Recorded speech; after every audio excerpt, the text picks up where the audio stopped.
Welcome, everyone. I will now call this meeting of the Monroe County Council to order for Tuesday, July 25th. And we will do a roll call because we've got some people scattered a little bit. So, Councilor Deckard. Here. Councilor Presley. Here. Councilor Hott. Oh my goodness, that woman amazes me. Say here. Councilor Hott. I'm here. I'm just sitting here being amazed with you, Cheryl. Good to see you. Councilor Munson. I am here, visible temporarily. Okay. All right. Then I'll turn my video off. Okay. Councilor Munson is joining us via Zoom. And Councilor Iverson. Here. And Councilor McKim is not here. He is traveling this week. So that said, we will now go to the adoption of the agenda. Does anyone wish to add or remove an item from tonight's agenda?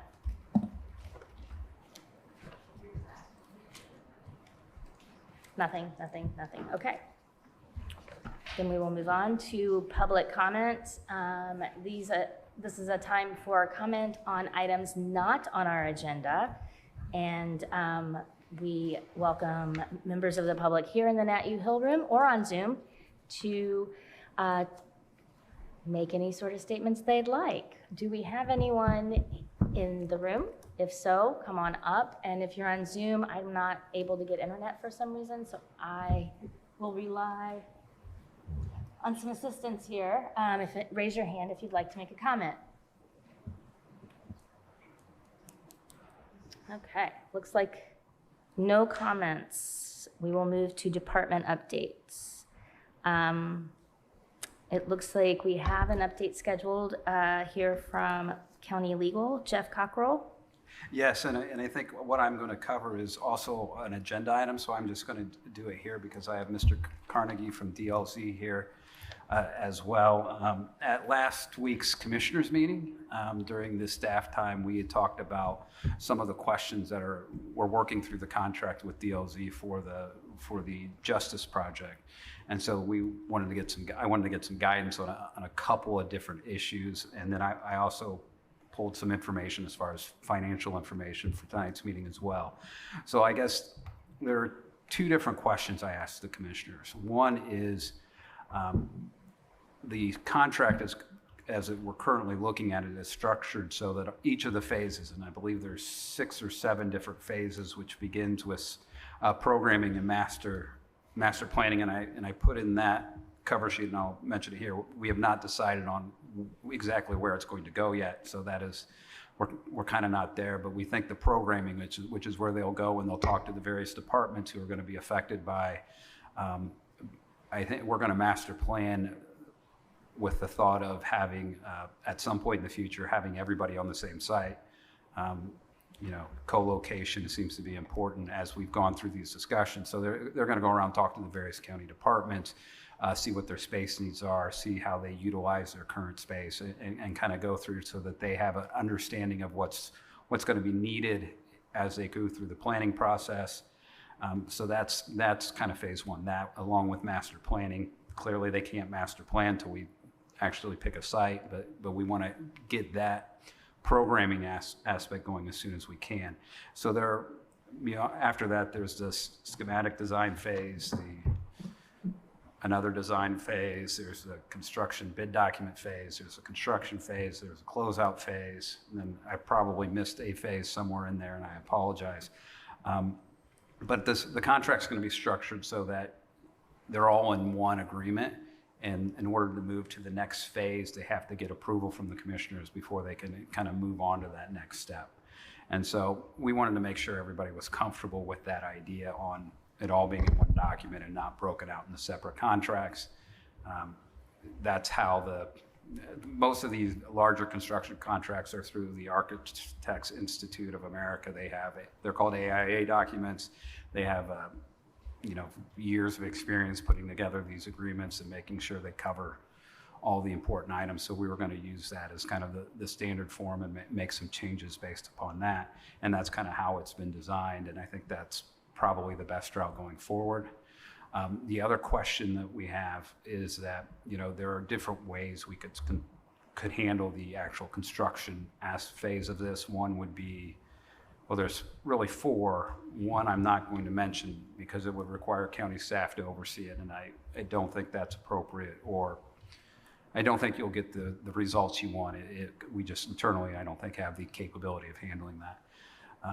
The second would be if we use a construction manager who actually did up to 20% of the construction.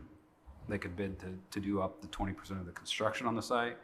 You would have a construction manager that wouldn't do any construction on the site. They would be a pure construction manager overseeing all the work. And then the final is what they call the build, operate, transfer, which is kind of a newer thing. It seems to be a lot of these projects are going through that, which would mean when it went to bid, one person would bid on the whole job. They would bid on the whole job. Hopefully we'd have more than one bidder, of course, but they would bid on the whole job. They would give an amount, and then we would pay that amount, and whether we wouldn't get any change orders or wouldn't get anything like that, they would be taking on more of that construction risk. We'd be paying for them taking on that construction risk. So when we've gone through and looked at we've started with the construction manager as only doing the construction management. They're called a CMA. That's kind of how we've designed the contract, but that's kind of based upon my thoughts alone, and I wanted to make sure that everybody, the decision makers such as you and the commissioners, were comfortable with that route. I think if we go that route, then once they start programming, we would want to get RFPs out for a construction manager and get them on board as soon as we can, because a lot of their role early on with the pre-construction phases is looking at the designs, figuring out, are there ways to do cost savings? Are there ways to work with the architect to design it so it would be more cost effective? They would also take the designs and kind of look at them so that when it goes to bid, we would bid who's getting the electrical, who's getting this work, who's getting that work, and that way it would kind of be smaller chunks because, and I'm about ready to get to this, the one thing we don't know is what the project budget is yet. So at this point, typically between your construction manager and your architect, you're looking at 7 to 10% of the construction costs. That's kind of a rough average of what the expectation is those costs would be. So, we based the bid and all that stuff on the actual construction costs. So there are these other costs that are associated with that. And I think when we were looking at the Fullerton side, we were adding the property costs as well. So, we've got all those things, but I wanted to make sure that everybody's clear that these would be above whatever our construction budget would be. And roughly, if we think of it as a 10%, I think it won't be that much, but I think that's kind of the high water mark of where it could be. So with that, I guess, is anybody uncomfortable with either of those two questions? And if you want to think about it or things like that, that's fine. I mean, I'm not expecting to hold you to a final answer tonight, but I think the quicker we can get these two questions settled, the quicker we can get the programming started and that component of it, and we can work towards, site selection, and, we need to keep working on those things. But those are kind of the two big things. Project budget, I did not talk with the commissioners about, but I did in May of 22, I had Financial Solutions Group run a bond estimate based upon the anticipated amount for the edit tax. If we wanted to bond for that, it was in 2022. So I think you had it at one point. If you needed me to resend it, more than happy to do that. But Yeah, okay. But it came in a range of, if we wanted 110% coverage, which would mean for every dollar we're paying towards the bond, we would get $1.10, which is pretty close, right? We could get up to $107 million for bonding out of that.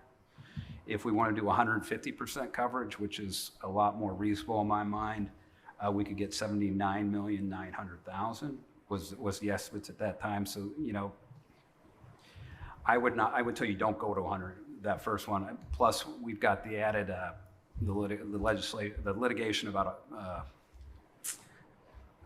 annexation is still out there, and that what happens there could greatly affect these numbers, which is why I've always said we should go with the conservative, you know, 70 to 80 million dollar range if we're looking at that as the sole funding source. So if we're looking at that at the sole funding source, let's call it 70 million.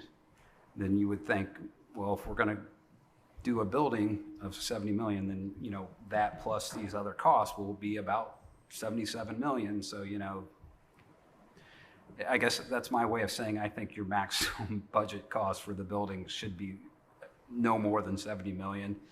I mean, I would even go a little bit more conservative at this point until we get a little further down the road for the jail construction to kind of throw up maybe a $60 million or somewhere in that neighborhood. That's a conversation for a different day, but I think that's an important number that you guys need to be thinking about as we move forward. So I guess if you have any questions, I'm more than happy to answer them. I know Scott Carnegie with DLZ is here. If you have questions about the phases or, you know, those kind of things, I think he's more than happy to answer those as well. Thank you. That's a lot of information. And if you need time to digest it, you need to give me a call. Feel free. I'm more than happy to answer what I can about any of this. So just some pieces that I think I heard, and I want to make sure I got down correctly. DLZ will have several phases, focusing a lot on the programming and coordination of things, while then there will be an external to that contract with a construction manager. Correct. And that could take different forms, but it sounds like we would do someone who would then be subcontracting and managing that. The construction manager would be looking at the design documents, working with the architect, you know, as necessary. And the architect is also external to DLZ? The DLC is the architect. They have. Yeah, Okay, they're the architect. okay. So that would be their That was my role. next question. Yeah, Okay. they're the design professional, I think is the in vogue term. For the building, it's the architect. There'll be some landscape, there'll be some other engineering costs associated with that, but that's all with DLZ. What the construction manager will do is they will look at the construction documents that DLZ prepares, work with them as they're being prepared for cost savings where it can be, but then they will take those and put those into bid packets that will then get bid out. Got it. And then they will oversee the construction, and the architect will as well. They'll come to the site, I think, once a month or once every few weeks. The architect will be there, but the construction manager should be on site almost every day. A project this size, they may have several people on site every day, so it's one of those.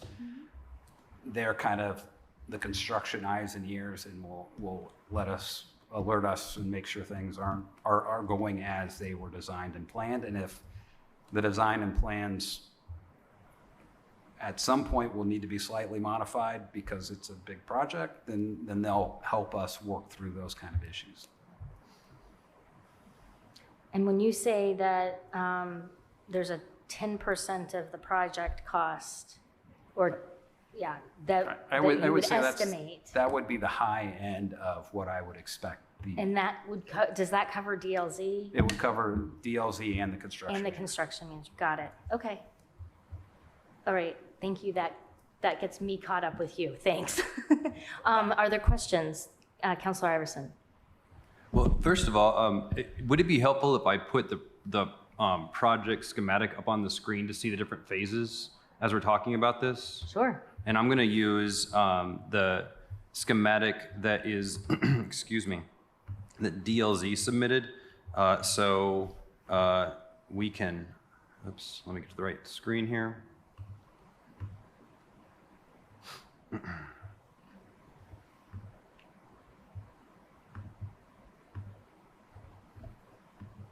There we go. And I can zoom in a little bit as that. Can you all see that? And Scott, I'm going to be looking to you, make sure that I'm using right terminology here. But this is, I believe, Jeff, what you were referring to, excuse me, Mr. Cockrell, that you were referring to as you were going through the different phases that we're discussing today. And I did want to point out this document. It can be found on the CJRC website under the DLZ materials that they submitted. So I believe this is page 11 or 13 of that document, excuse me, page 13. The other thing I wanted to point out is that in a conversation about the construction manager, Councilmember Munson, Commissioner Githens, and a number of the rest of us participated in a Department of Corrections training on planning of new institutions. And one of the recommendations that came out of that training was to have someone to be the eyes and ears on site. They were really insistent that you need someone like a construction manager to just be there to make sure that what you envisioned in your program was what was actually being built, that what you envisioned in your master planning was actually coming to fruition. So I just wanted to make that point, and also I really like visuals, so I wanted to share this graphic. I think it's a great graphic. And I would say, I think most of that graphics follows the contract. I would say that the determined project budget is not in the contract. That is something for the council and the commissioners to deal with. DLZ will be told what the budget is, and they will tell you what you can do with that budget, but they don't get to determine the budget. And I think the contract kind of combines the master planning and the developing a building program into one phase. So I think other than that, I think it's pretty spot on to what we're talking about. Councilor Deckard? I had a two-part question, and just to make sure I'm understanding it, maybe members of the public as well. This timeline kicks in when after site has been determined, correct? I think you could do the building programming items. I think you could start that process before you even know what the site is, because that is determining need that would go into, when you do a master plan, how much space you need. So you need to have that information when you're master planning. Other than the programming, that aspect of it, I think, yes, you need to have a site before you can do any of the rest. Does it make it easier to do it if you have the site determined? I would hope so. I guess the building programming, I think, is the building programming, right?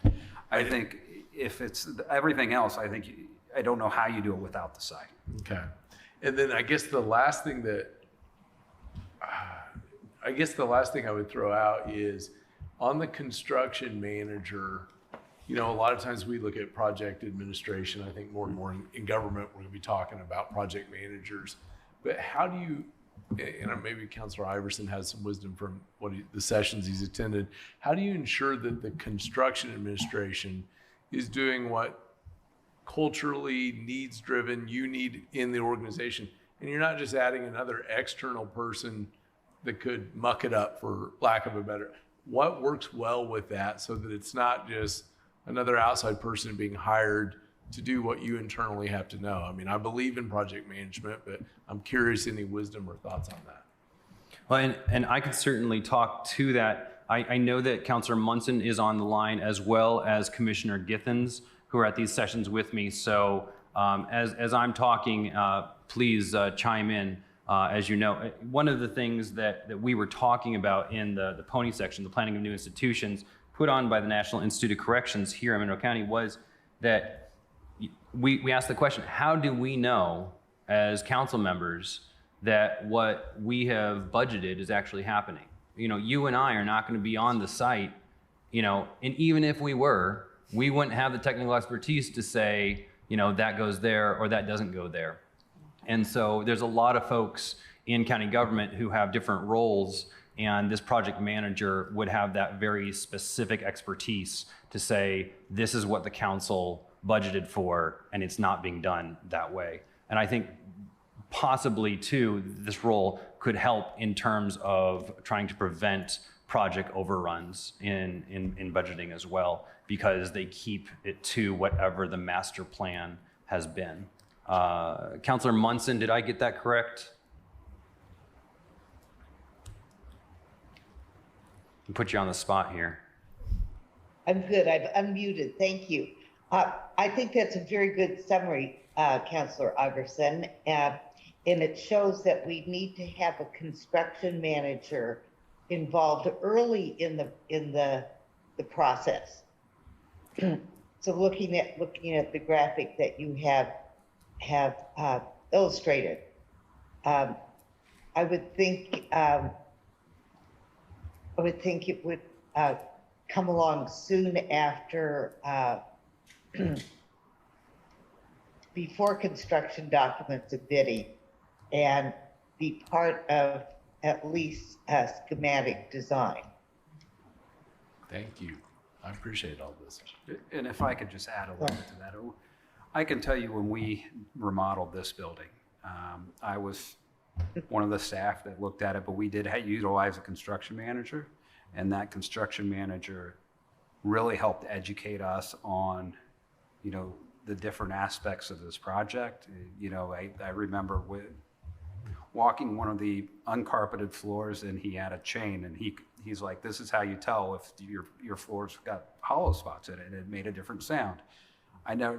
We would not have internally have figured that out. I could tell you I had a long conversation about the differences between glossy, semi-glossy, and flat paint, right? Just those kind of things that we wouldn't know, except we had somebody who had expertise that could explain to you, well, here's the difference between these things. And those are kind of two extremes of what we're talking about, but every day, once a week we'd have a meeting in the courthouse, and we'd be talking about progress, and we'd have questions, and he'd go, and he would be the one who answered them, and then if we were lost, he would be the one explaining what was going on. And that was not nearly the size of a project this is. It had differences because we're dealing with a historic structure that we really very much wanted to maintain, but that expertise, I think, led to that project being successful versus not. Well, and not to belabor the time here, but I think more and more I'm drawn to the lessons from this building and the fact that we're even in it and at this room, and the building is still standing, 40 years. I've been drawn to that, and a lot of conversations with some of those leaders who worked on that. And so I hope as the county keeps thinking through those lessons, we figure out some of that wisdom as we move forward. Thank you very much for letting me have those questions. Councilor Crossley and then Councilor Hawk. So my question, I know you gave us a lot of information to digest, but the first part of what you were saying is the fact that DLZ will go and do their due diligence and talk to the different department heads. Because obviously we have heard from various departments that there is an interest of co-location. And so I guess my question would be, and I don't know if this is for you or Mr. Carnegie, is after all the talking has been done, would the council and commissioners get briefed about that, or do they move on to like the next phase of that? Like, how do we know? Because I'm thinking logistics of like budget and how much all of this is gonna cost. It would be nice to have some type of feedback for us so that we can know what we can and cannot afford. And I guess I'm going to answer it, and if I answer it incorrectly, I'm sure Scott will run up to the mic and correct it. We don't move on from any phase until it's been presented and approved. And I think in the contract it says the commissioners, but I don't foresee a problem with maybe even a joint meeting with the council or something like that. That's kind of a conversation that I've not had with the commissioners. But we wouldn't move on until it has been reviewed and analyzed. So we wouldn't go from the master planning and programming phase to the schematic design phase until we've had a vetting of what had occurred there. My assumption is that even during phase, there will be updates.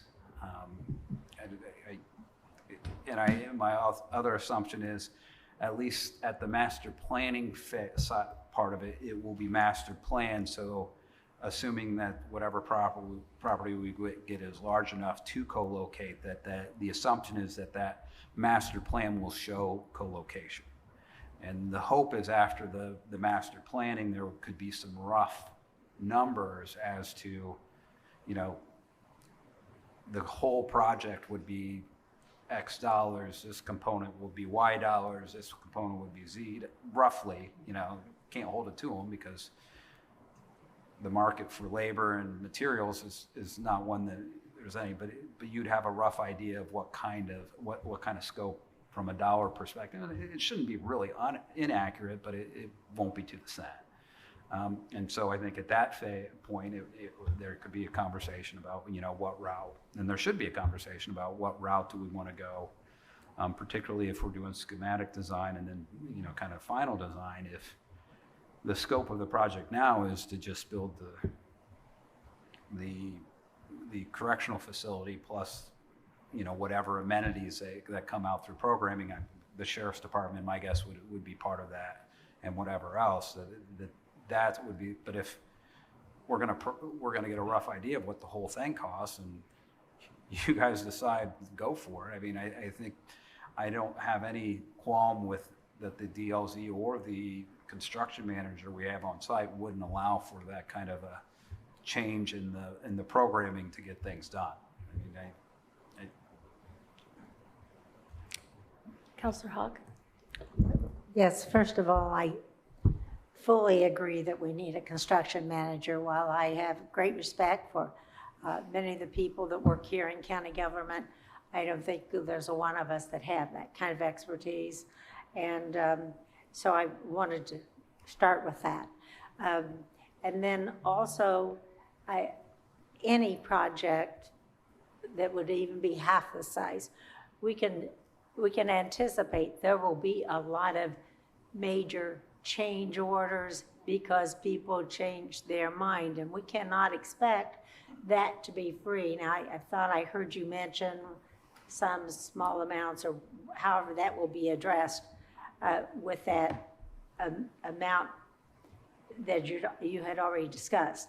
But I think we need to recognize that this is not a free ride, so people can't just say, well, here's my dream of what it could be, and then we've got 10 or 15 people changing the dream and we're moving the line, and we have to get to where we understand here's a project cost that we can move forward with, here's what we can afford to do, and then keep it within that time frame. The other thing, and maybe this is inappropriate to say publicly, but of course say it anyway, but we've mentioned this before. We know with the annexation looming ahead of us, that if that goes through, they will get a bigger portion of this edit tax money. And because it's tied to, because they chose to have it tied to population. So they'll have this additional population that draws in all this extra money. However, when this was first being discussed, remember I discussed it with you? I said, well, if we put a bond in place and we have committed this revenue to pay back that bond, I'm not so sure that that bond goes away. So I know that's a legal question, and perhaps you don't want to answer at this point in time. Whatever, you threw us a bunch of stuff, so there it goes right back at you. the bond will not go away. The bond is a commitment that we have. Well, I understand if we make a commitment with the bond using the payback with the edit revenue, and we've committed that revenue to pay back the bond, it was my understanding several months ago that the city could not then change the amount of revenue we were receiving, the split of it. And that would affect our bond repayment. I will double check with bond counsel because I don't want to answer that without their opinion. I know that's how it works with TIF bonds. I didn't really expect you to have the answer, but But had I known you were going to make this presentation, you would have known the question, you would have been prepared, but no one told me you were going to. So good. All right. I'm very interested to find that out as well. Thank you. Did you have something to add, Auditor Smith? Thank you, Kate. Most of you know, in my former life, I was an engineer and did large projects. The last large project I did was the new Ivy Tech here. And during that project, I will tell you that there's external problems as well as internal problems. So far, you guys discussed internal problems, change orders, people wanting to do this way, that way. However, the real win with a project manager is for external problems. Many of you, well, wouldn't know, but if Joyce Poiling was here and Iris Kiesling were here, they would remember when we had a strike during the building of Ivy Tech, and you probably have never heard of the Insulators Union, which work with the Pipe Fitters Union. But when you have a strike, no one crosses it. So you don't have the iron workers coming across the picket line. You don't have the millwrights. You don't have the cabinet makers. You don't have this one, that one, the masons, nothing. Completely shuts the project down. And and even people delivering materials. And so there's always external forces that can be at play that we would not have the resources to deal with. Strikes, people stealing stuff at the job site, bad weather, tearing all the Tyvek off, all kinds of problems. And the professionals that do these things, they know how to file all the insurance claims, and they know how to protect our best interest or the customer's best interest across a wide variety of spectrum of issues. Also how to make sure that the stop losses are in place and all those kind of things. I would never recommend as an engineer to do a project like this if you didn't have a person who was specific in that field that could protect your best interests. So I think Jeff is very, very wise to kind of sell you guys on that idea. Good job. Thanks. Are there other comments from council? When do we expect to have this come back to us for a decision? I mean, surely we aren't going to just cite on this now? That was sort We of. are going to just, oh, that's because they have at it. So you had two questions for us, I believe. One is, are we comfortable having all of the phases of the DLZ contract as one? Yes. And the second question is, are we comfortable with this concept of a construction manager being hired externally to that contract? Well, and I think particularly, the documents will be designed for a construction manager who's not doing work on the project. This what? That is not doing work on the project, so they would not be eligible to bid. That's kind of what the document I see. currently says, or do we want a construction manager that could do up to 20% of the project? To me, that question is one that we can answer one way now and maybe revisit in the future if we wanted to. I think that's a change in what the secondary form, which would be the construction manager form of the document is, and I don't think it's hard to amend. Recording in progress. None of that was recorded. Well, hey, we just solved the world. Sorry you missed it. And with that, we're done. No, but I think and I also think, really the next step for you guys before we can approve the contract is to come and get an additional appropriation for the architect's contract, and then go through the process and get an appropriation for the construction manager at some point in the future. It's going to take a little bit of time to go through the process to determine who that will be. So I guess in my mind, I wanted to get you some of these questions up front to see if any of those answers concerned you. And again, I'm not asking you to tell me today whether they do that or not, but then at some point, hopefully at one of your August meetings, we would get the appropriation on your agenda so that we can approve the contract with an appropriation with it. And part of the assumption that I'm making, and I think this is a safe one, is that we would look at, for at least now, a construction cost of a budget of around $60 million. Okay. I think that'll help with the document as well. And then once all the initial work is done, we can revisit that. We'll have it in there that it'll have different touch points of costs. Okay, so it sounds like to me, unless there are other questions from council, we will wait to hear back about the contract and a necessary I would say, appropriation. if you guys, I know I gave you a lot of information. If you have any questions about it, give me a call. We can talk about it and that, because my assumed next step is I'm going to talk to the commissioners again, and then at some point in August, bring you a fairly large appropriation so to cover the cost of the architect. And I don't want that to surprise you. I don't want that to shock you, but it's kind of the next thing we need to do, because I'm very uncomfortable getting a contract signed without an appropriation. Got it. And when you say a contract with the architect, you mean DLZ Yes. for the entirety of their involvement? Correct. Got it. Okay, we will, yes, go ahead. Okay, I'm glad to hear you have sort of a timeline in your mind as to when you want this to move forward. And I think it's very important for us to know, as we are looking at our budgets, that we don't plan to start getting into any of that edit money. Because we had sort of agreed that we were going to hold that back for this project. And it might just get real easy to say, well, let's do this out of that money or that, and then we will have really hurt ourselves. So I think we need to, at some point, make that commitment that we just simply aren't going to touch this for anything else.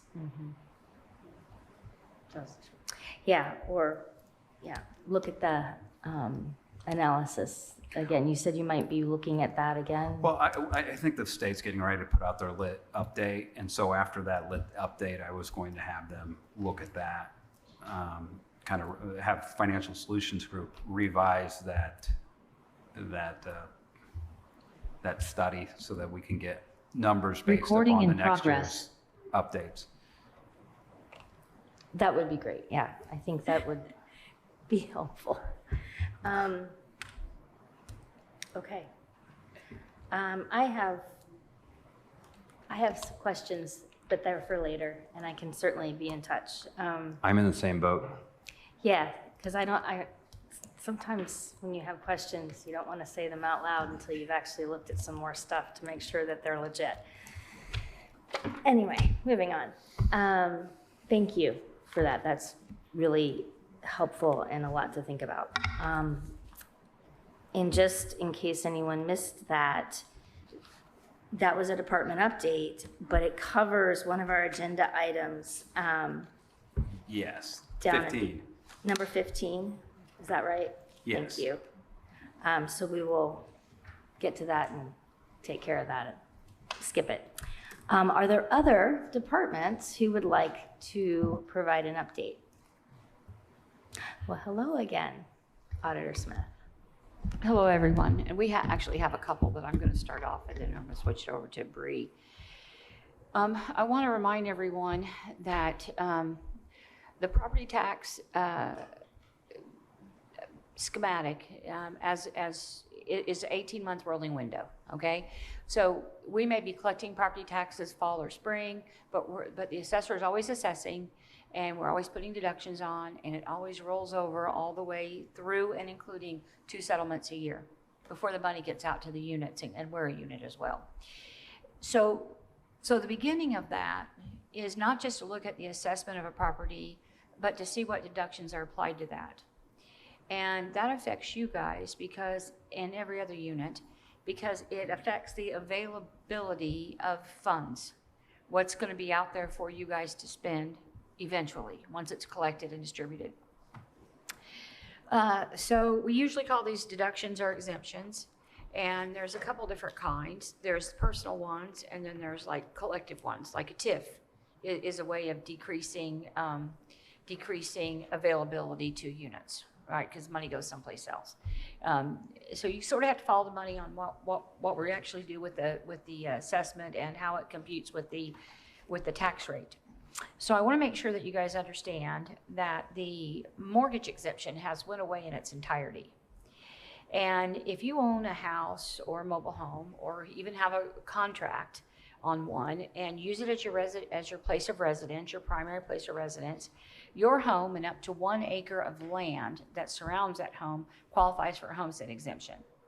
And only one homestead exemption is allowed in Indiana for each married couple. So you can own 2 homes, you only get one, and it's the one that's on your driver's license. Okay, so the mortgage deduction was on top of that exemption. For example, you could have a homestead exemption on one property and a mortgage exemption on another property, and that was legit. But now the mortgage exemption has completely went away, and it was $3,000. And you can multiply, if you had a mortgage on something that was homestead, it would be a 1% times of your value, then you subtract out your 3,000. But that has completely went away. To sort of as an offset for that, when House Enrolled Act 1260 in 2022 came out, when it repealed the mortgage deduction, it added that $3,000 in to the homestead exemption. So that the county auditors would no longer have to worry about filing all the homestead exemptions beginning with the 2023 pay 2024 cycle. So what you're assessed for this year is what you pay next year. So this year, if you had an exemption filed, you got your $3,000 deduction. But we stopped filing mortgage exemptions in January. So now the exemption or the assessment for this year, which we'll collect next year, will be $48,000 or 60% of the assessed value of the real property. And a person didn't have to do anything. The mortgage exemption just died. It just flat out died. But a lot of people didn't have traditional mortgages. They had home equities. And up to $3,000, we could, as long as you had a $3,000 one, we could take $3,000 off. A lot of people just keep refiling those each year, but I want the public to know that has went away. So it is not financially beneficial for a resident to have that home equity if you're just doing it for a tax break, because it's just went away. So I want to encourage everyone that has questions on this to call our office. The phone number is 812-349-2510, or call my cell phone, 812-360-2338, and I can step you through it and explain it to you. But one of the things that I'm very a little worried about, since we've just did our TIF neutralization, is I'm worried that the TIF units, their values have dropped. And this might concern Jeff more than anyone really sitting here. But that was very surprising to my property director, Stephanie Carter, and myself. We were expecting it maybe to be flat, but not to really drop. But business personal property and business property has went down a little bit. Of course, residential properties went through the roof for assessments. So we will be looking at this closely in the next few days. We've been in contact today and yesterday with Fred Van Dorp, the DLGF top person up there that's associated with this, and we want to make sure that everything we filed correctly, and that it's been assessed correctly and those kind of things. But once we verify that, which we're in the process of doing tonight, we did the work over the weekend, but we're verifying everything right now. And so with the DLGF holding hands with us and working with us to make sure that's correct. So I will give you guys a report in 2 weeks or somebody will give you a report. I actually will be on vacation, so I won't be doing it. But somebody will give you a report, probably Jeff, if I can sweet talk him into it. Because I want you guys to know what is going to happen with those tips before you start making budget decisions for 2024. So I don't think it's fair to not tell you as soon as we know. We just found this out. It surprised us a little bit. And TIF is not really your guys' budget, but it affects the projects that you do. So I just want to make sure that, full disclosure, this kind of surprised us a little bit. Any questions? Counselor Hawk? Yes, having to do with the assessments. And we know that every year, some of the big box stores and some of the bigger, apartment buildings, whatever, will file an appeal. Has impacted this, And yes. the legislation changed, saying that now it would be up to you, but that total amount of appeals could be reduced from the assessed value or not. Well, it's in millions and millions if you count all the ones that are, they just go into appeal all of the time. And so We have many then it would appeals. be up to you, the auditor, to choose whether or not to reduce it by that amount. Yes. Or a tiny bit, or not at all. And have you made that decision? I will tell you that the assessor has asked the property director that works for me to do it at 50% of the assessment. We have not made 50%. We have not completely made that decision. We did discuss it this afternoon. We haven't consulted with Jeff, and we haven't showed Jeff the data, the TIF data. But this is one example of why we need to make sure that we're doing stuff in-house and not just farming everything out, because that means we get our information earlier and we know the information is right, because we've had bad TIF neutralizations in the past. But math doesn't lie. It's very straightforward, and it's a lot of work to do it, but it's very, very important to do that. And this really caught us while we're preparing for the budget, and not like in a month from now. And so I'm very happy about that. I feel like we have a stellar property director in Stephanie Carter. It was very sad to lose Susie Johnson after being here for almost 20 years. We all thought the world of her, and we're very close to her. She did a great job. But I think she taught Stephanie well, and I think Jeff and I have been very impressed so far with the work that Stephanie has done. And the fact that she was astute enough to make sure that we knew it this minute she did the calculations, I appreciate that. And today was the day she went over that with me. So today's the day I'm giving you got fresh information right now. So we'll know more about it when you guys meet again. Thank you. Sounds good? Wow. Ms. Gregory? Hi. So we recently contracted with Baker Tilly for some ARPA assistance. We provided them with a list of all of the obligated projects and recently got their feedback. So overall, we're doing really well. There are a couple minor tweaks to categories and so forth, a little bit more documentation required just to have in our file. The one major category change was the convention center project will likely need to go into revenue loss. But regarding all of that, I'm hoping to schedule a joint meeting between the commissioners and council specifically to discuss ARPA, kind of go over their findings, maybe some proposed projects information, and just to kind of work out, explain further the restrictions and limitations related to categories and eligibility and so forth. So I have a handful of dates, a couple the week of July 31 and a couple the following week.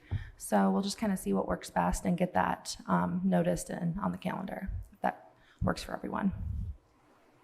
Okay, you'll send out something for us to, Yes. will it be just a calendar invitation, or will you get options? I can do a doodle poll or something, if that would work. We will doodle. All right. That Good sounds deal. good. Thank you. Yes. Go ahead, Counselor Hawk. You? Okay. I just wanted clarification. Item 10 on our agenda, having to do with the interlocal agreement with the trustees. Okay. And it's supposed to, the money's supposed to come out of rainy day. Well, that's not part of our ARPA, or is it? I talked to one of the trustees and I think there may be an understanding that we provided dollars up front quite some time ago for COVID relief, and then this other ARPA one for $200,000 was for repair of existing homes, not having to do with the storm, just because you know, we don't want to lose our older housing stock because somebody literally cannot replace or patch a roof. So I wanted to make sure, which $200,000 are you speaking of? And maybe you want to wait till you get to item 10, but I just wondered when auditor's office is saying we'll meet later, which I want to make sure we all were on the same page. But I think we're talking about 10A, and 10A is, I think we're talking about 10A, and I could just tell you 10A is no new money. It's just the money that they've already received, allowing them a longer period of time to utilize it. These are funds in their possession and have been for a while. Right, but are the funds meant, that 200,000 meant for the repair of homes? That's what? That is a different That's different. item. It is a different 200,000, okay. I just, that's, This was a 2021 Yeah. pandemic project from those dollars. Correct. Right? I think that right. The The COVID reason I relief asked money. that is in communication. back Recording and in forth, progress. It appeared that someone thought it was ARPA. no, this is not. That is not Just, ARPA funds. just making sure. Yep. I was going to ask for that clarification as well. So go ahead, Councilor Iverson. Just before I ask my question, we are experiencing technical difficulties. So thank you to the Zoom folks for being patient with us. We're working on it. But I think we are unmuted now and you can hear us. So thank you for being patient. My question is for Ms. Gregory. I know, thank you for sending back the reports on some of the requests for ARPA consideration that we got back from Baker Tilly. We entered into this contract and we funded this contract with the expectation that would reduce the workload on ARPA projects for your department. Is that the consequence of this investment? It is, and honestly, we couldn't do it as well without it. So thank you very much for supporting that. It is nice to have the experts to kind of defer to now. So thank you. And it's still working out that with a commissioner or council proposed project, that Baker Tilly reviews that and sends back recommendations. That's still that's still a process that works well. Yeah, it works very well. So if my team kind of gets those proposals, we can forward them on and kind of be the in-between. Okay, thank you so very much. Thank you. Any other questions for the auditor? Okay, are there other departments who would like to provide an update? And I don't see any, so we will move to council liaison updates. And I believe if we've got good enough connectivity, Councilor Munson had an update that she wanted to share.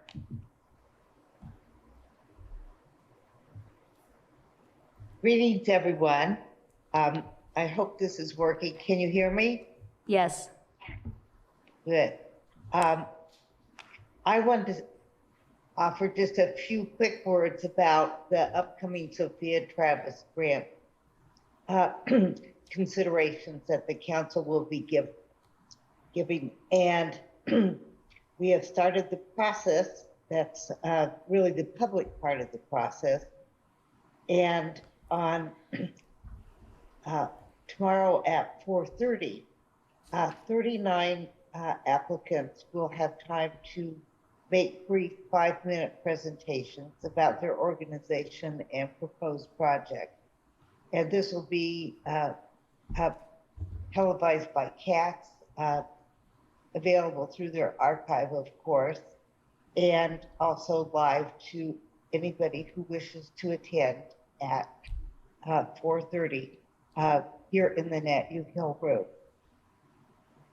And I thought it'd be interesting to all of you, not just to Jennifer Crossley and Peter Iverson, who are council members of the committee, that we had 39 applicants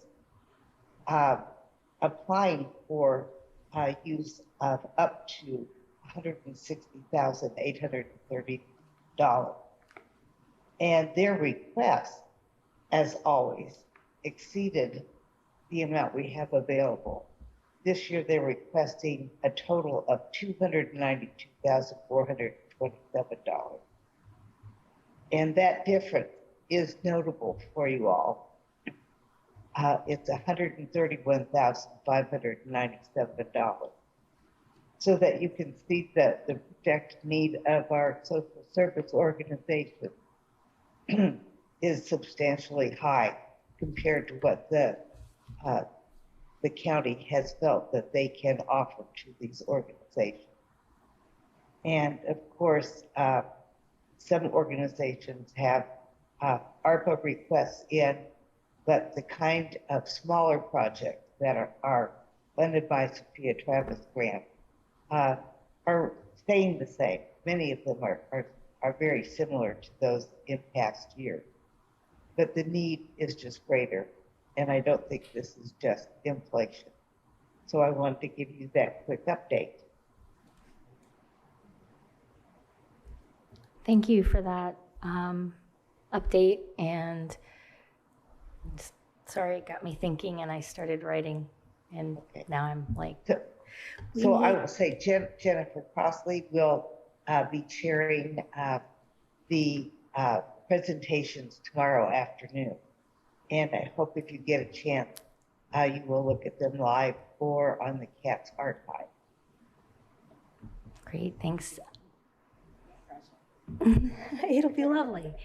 It's always a very interesting meeting when the applicants present and take some time to talk about their organizations. I learned a lot the times I've been able to listen. Are there other council updates? Yes, Councilor Crossley. Before Councilor Iverson beats me to it, I'll go ahead and do this upcoming Monday, July 31st, in the same room at 4:30 is the JFAC meeting, and yours truly will be chairing it. It is a reschedule of the meeting that we had previously in June before the big storm hit. So it'll be very interesting, and I appreciate all the updates and feedback that we have received thus far with our meetings, and looking forward to seeing all those who can attend in person or virtually for our meeting on Monday. Great, thank you. I'll be there. Yes, go ahead.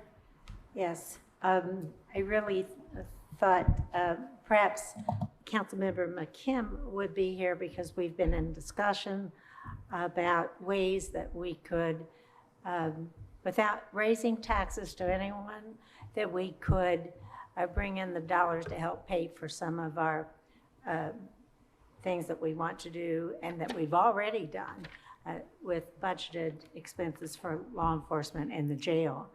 And I started this discussion back a couple of months ago in a PAC meeting saying there's ways that we could better use the dollars that are coming in. And one of those is, if you'll remember, we have something called a special purpose tax. Now that was, we increased the amount of the rate of the dollars to go to that special purpose tax several years ago. And we said at the time that if indeed that ended up bringing in more money than what was needed, that, I remember Judge Galvin said, well, you can always just put it back where it was. We have seen over time that it is bringing in a great deal more money and not being used as, you know, if you tax the people money, we should provide a service. And yet we do need extra dollars to cover the things that we want to do and that we've already done in the jail and with law enforcement. So there's legislation this year that allows us to go to an income tax, put in place an income tax to cover for the court system 1/2 of some cost in there.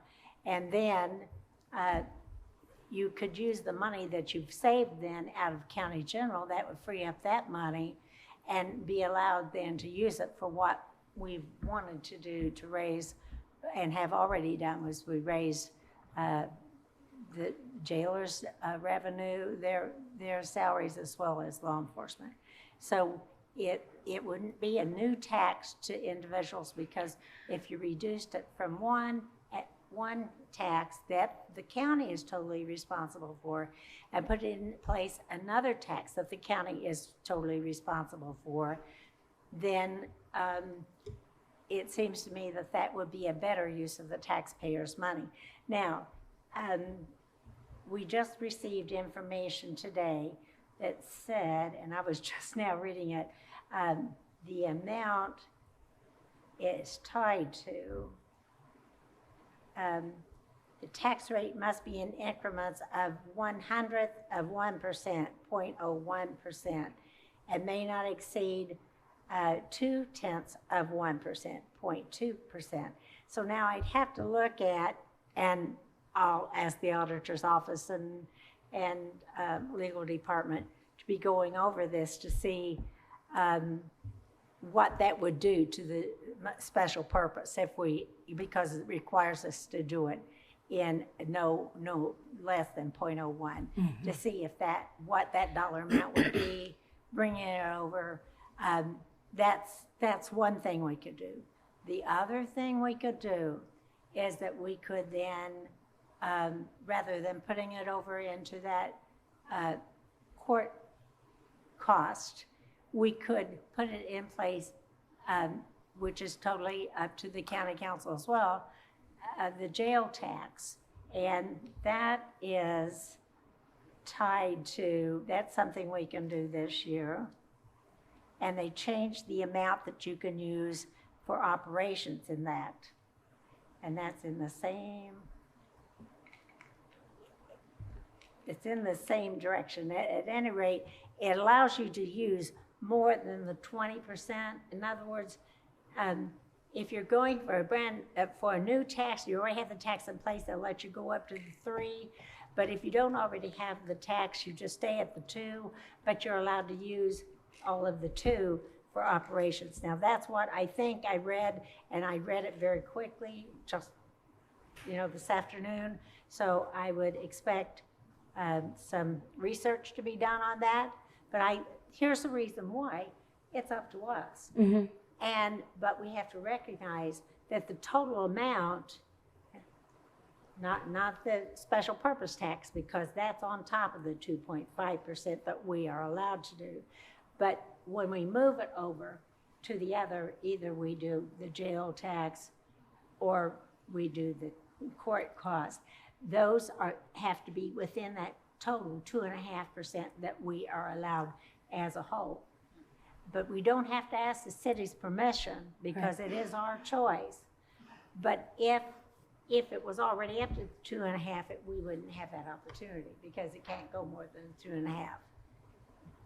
Now, if that all sounds rather confusing, I'm sorry, but I'm just trying to think of a way without taxing the taxpayer any additional money, moving the money around to where it's really needed. And I wouldn't for the world take it away from juvenile services but it appears, unless something else is going on that I'm not aware of, that they're setting on millions more than what they had anticipated or using.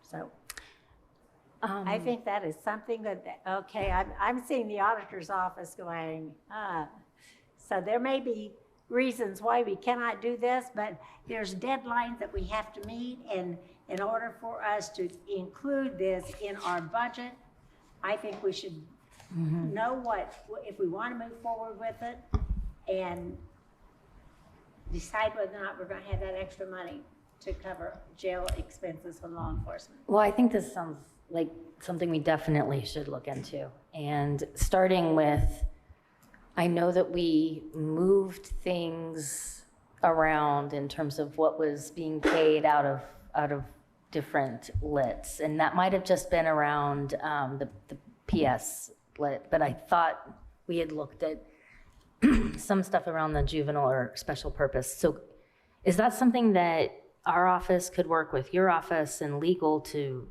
do, and we can maybe get the information on these options, and what are the limitations and implications? Well, that's what I was going to start with saying. We need to show you what the options are, because there's actually 3 options. There's the options of each of those 2 things she mentioned, and a hybrid option. So because you could do a little of each.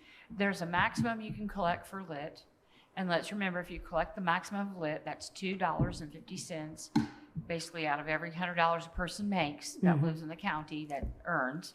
And so, so it would be a new tax if we did some of this, the jail tax. The other option would be just changing the tax around, restructuring it, or we could do a hybrid of both. Well, I think what we're most interested in right now is keeping it net zero impact. And I've talked with Ms. Turner King about this. She's working on a memorandum that explains the options. Great. And so, you know, we're aware of all these. And she's putting something together. I can't ask her right now where it's at. Well, she's not here, so let's assign everything to her. Yeah, so I'll make sure she gets it to you first thing Monday morning. Great. That's sarcasm. That's Just sarcasm. kidding. Yeah. Just kidding. But I'll tell her I said that anyway. Okay. I appreciate you bringing that up and talking about it in the meetings, because it's an important thing to And I have did folks speak, understand. by the way, with, see, I have trouble with Molly, and I know I shouldn't call her by the first name, but it's easier, about this. But what I really didn't know was what we were tied to the 0.01%, and that's something I just, So you're looking for the dollar amount that 0.01% would generate. And I think you guys, they could, the auditor's office, I'm sure, could get that to you guys by the end of the week. Okay. thank you. Thank you. Any other council updates? Councilmember Crossley stole my thunder. I'm sorry. Let's move on. All right. We're now at item number 6, which is boards and commissions appointments. Council, I move to approve the appointment of Eric Spoonmore to the Capital Improvement Board, which will be responsible for leading the Convention Center expansion project. Second. Recording in progress. Okay. Hold on, we're still muted. And we're not muted. Okay, great. Thank you for that. So we received an application from Eric Spoonmore, who, as you know, is the president of the Chamber of Commerce locally. And upon review, and I think distribution to everyone, I would like to, discuss appointing him to the Capital Improvement Board. I think his qualifications and experience would be an excellent addition to that body. Are there other comments or questions about this appointment? I have a comment. I do too. Okay, I'm going to start with Councilor Iverson and then Councilor Hawk, and then we'll just go around. How's that? I think on page 7 of our packet is the application. It's clear that Mr. Spoonmore is more than qualified for this. And I think the great thing about why I want to support this is it shows just how collaborative the CIB is going to be. This is a community-wide effort. We are working with community partners on this. And this just shows that the CIB is the way forward for so many in our community. Excellent. Councilor Hawk? Well, I certainly agree with that. And the other point I'd like to make is, once you've been involved with county government, it just gets in your system. You just want to continue to be a part of it. It's hard to just walk away. Trust me, I know.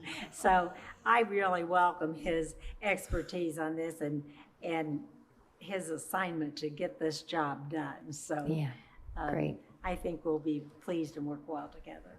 Great. Any other comments? Yeah, I agree with everybody else. Great choice. I'd add to the conversation and say, Madam President, as you know well, when Councilor Spoonmore was in your chair, a lot of us shuttled to him with our grumbles and gripes, which sometimes happens when Cat turns off after you adjourn. And he was always in that role a good shuttle between county officials. He kept the peace. I think Councilor Hawk would even agree, kept good bipartisan peace.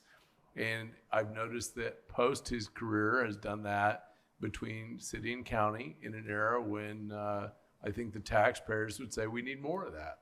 And so we've got to, in this period, figure out the things we can do. And I love the fact that this CIB can be a doer caucus of its own. And so I do support this, and I'm grateful that he put his name forward. Great.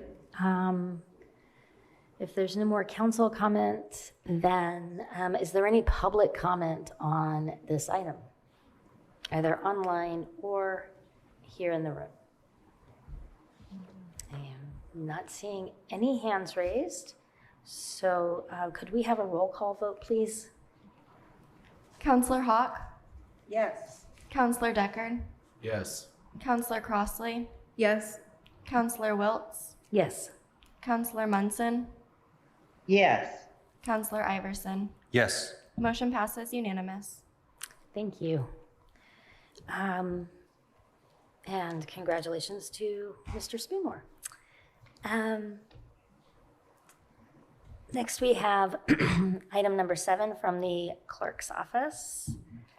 Council, I move to approve the clerk's request for a new account line in Fund 1215-0062, Election Fund, Election Board, account line 40301, Election Equipment, and to simultaneously approve a category transfer of $1,000 from the supplies category to the capital category. Second. Great. And we have Clerk Brown with us. Welcome. Thank you. Good evening, Madam Chair, members of the council. Thank you for your time this evening. I am here to formally request a capital line in the clerk's election budget and to also request the approval of transfer of $1,000 into that line from our machines and precinct line. This will be for the purchase of a higher end quality letter folder. I know that probably sounds silly, but when you have just under 100,000 voters, you could send out a mass mailing or two. In previous incarnations, we've had lower price point letter folders where we were trying to save the county money, trying to purchase on a budget, that those are not worth repairing. And so we were trying to be good stewards of the people's money, but at this point we need something, especially as we come out of the pandemic where we had that huge mass mailing of absentee ballots, a higher end, a higher price point letter folder. Ultimately, I think the return on the investment is significant given that I would otherwise be paying people to help us fold and stuff and do all of the things that encompass a mass mailing, and I respectfully request your approval of my request. With that, I'm happy to answer questions, and thank you for your time. Sure, thank you. Are there any questions or comments from council? And yeah, it seems pretty straightforward, and I'm sure you're taking good care of your equipment, and will shepherd this one through. Is there any public comment on this item? And seeing none, could we have a roll call vote, please? Counselor Wiltz, Yes. Counselor Crossley, Yes. Counselor Munson, Yes. Counselor Iverson, Yes. Counselor Hawk, Yes. Counselor Deckard. Yes. Motion passes unanimous. Great, Thank you so much. And now we're at item 8 with the prosecutor's office. Council, I move to approve the prosecutor's request for a new count line in Fund 91129624, Adult Protective Services, count lines as set out on the agenda, and to simultaneously approve additional appropriations of $258,574.10 in the personnel category, $1,200 in the supplies category, and $16,092.69 in the services category, for a total of $275,866.79. Second. Shoo, that's a lot of digits. Welcome, Ms. Thank Hamlin. you. It's good to see you all in person. The Monroe County Prosecutor's Office provides adult protective services for Unit 10, which covers Monroe, Owen, and Morgan counties, by way of a contract with the state of Indiana. Adult Protective Services investigates reports of endangered adults, refers for services, and may take legal action to protect incapacitated adults harmed or threatened with harm as a result of neglect, battery, or exploitation. The Adult Protective Services budget is funded by fiscal year grant awarded by the state of Indiana Family Social Services Administration Division on Aging. This is a request to appropriate the contractual funding from FSSA to the APS services program. This is a 2-year contract this year. It's often 1 year. This is a 2-year contract in a total amount of $551,733.58. However, this is just a request to appropriate the first year of funding, and I'll be back next year to appropriate the next. All right. Yeah, important stuff. So are there any questions or comments? Counselor Iverson. So this is such important work these folks do. Do you have any sense of the rate of calls that APS folks are answering? Is the trend increasing or decreasing, or do you have that data with you today? I do not have that data. I'm happy to email it to you if you'd like me to. It has steadily increased over the time. I've been here 15 years, and I mean, it's just steadily increased and increased. I think, being a sort of retirement community in Monroe County, I think has impacted the number of calls. But yeah, they're very busy all the time. Of course, sure. I'm very happy to support this. They do such amazing work. So thank you for bringing this to us.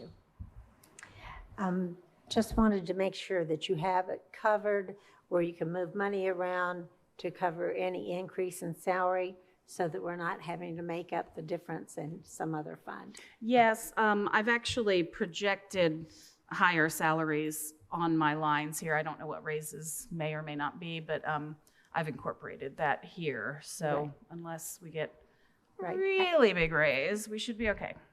I'll also mention that last line, 33049, emergency housing and services, that is specific to that line. We are not allowed to move that 13,000 up to cover anything.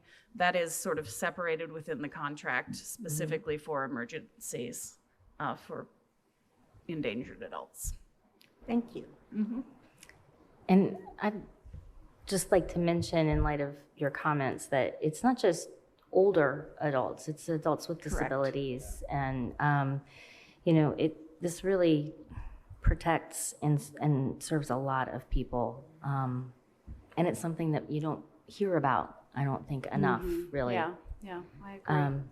Sorry, soapbox. Are there any other comments or questions? No. Is there any public comment on this item?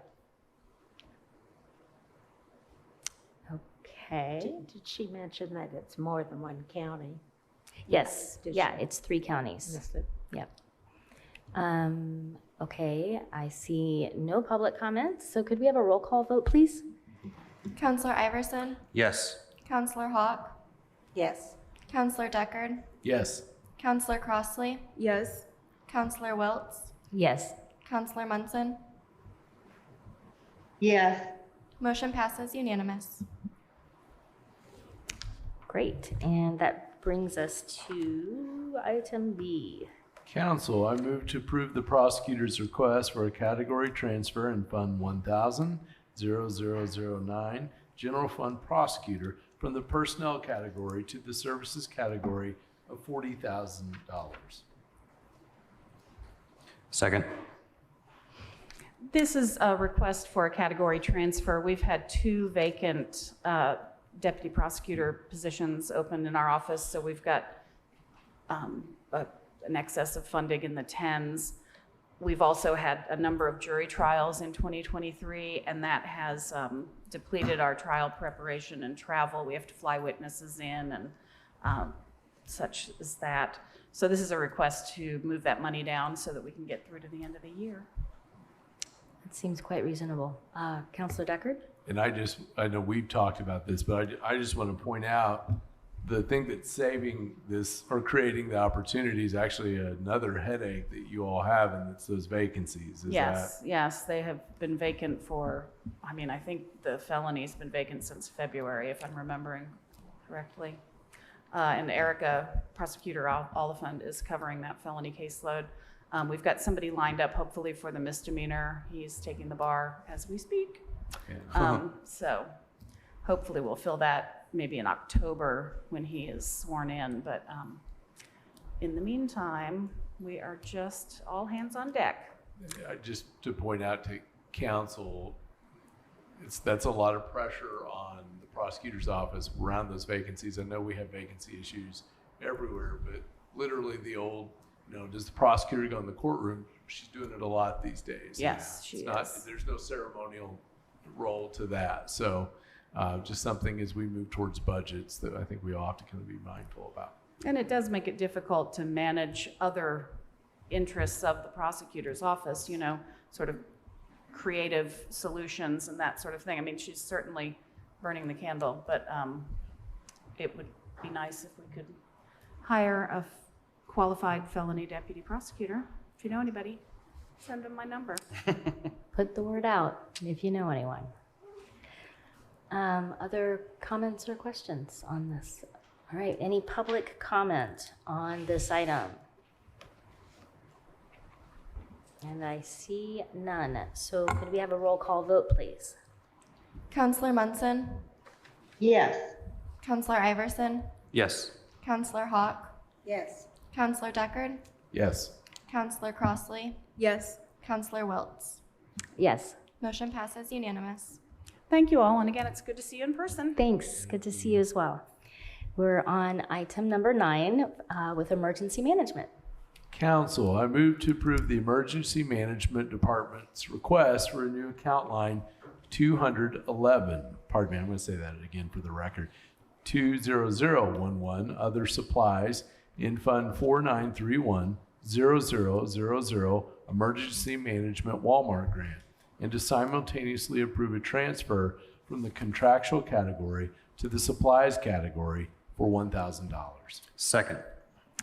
Welcome, Mr. Baker. Good evening. Good evening. So a couple meetings ago, we had the appropriation of $1,000 approved for the contractor category for the Walmart grant, $1,000 that will go towards purchasing accountability tags for Bloomington Fire Department and Ellisville Police Department.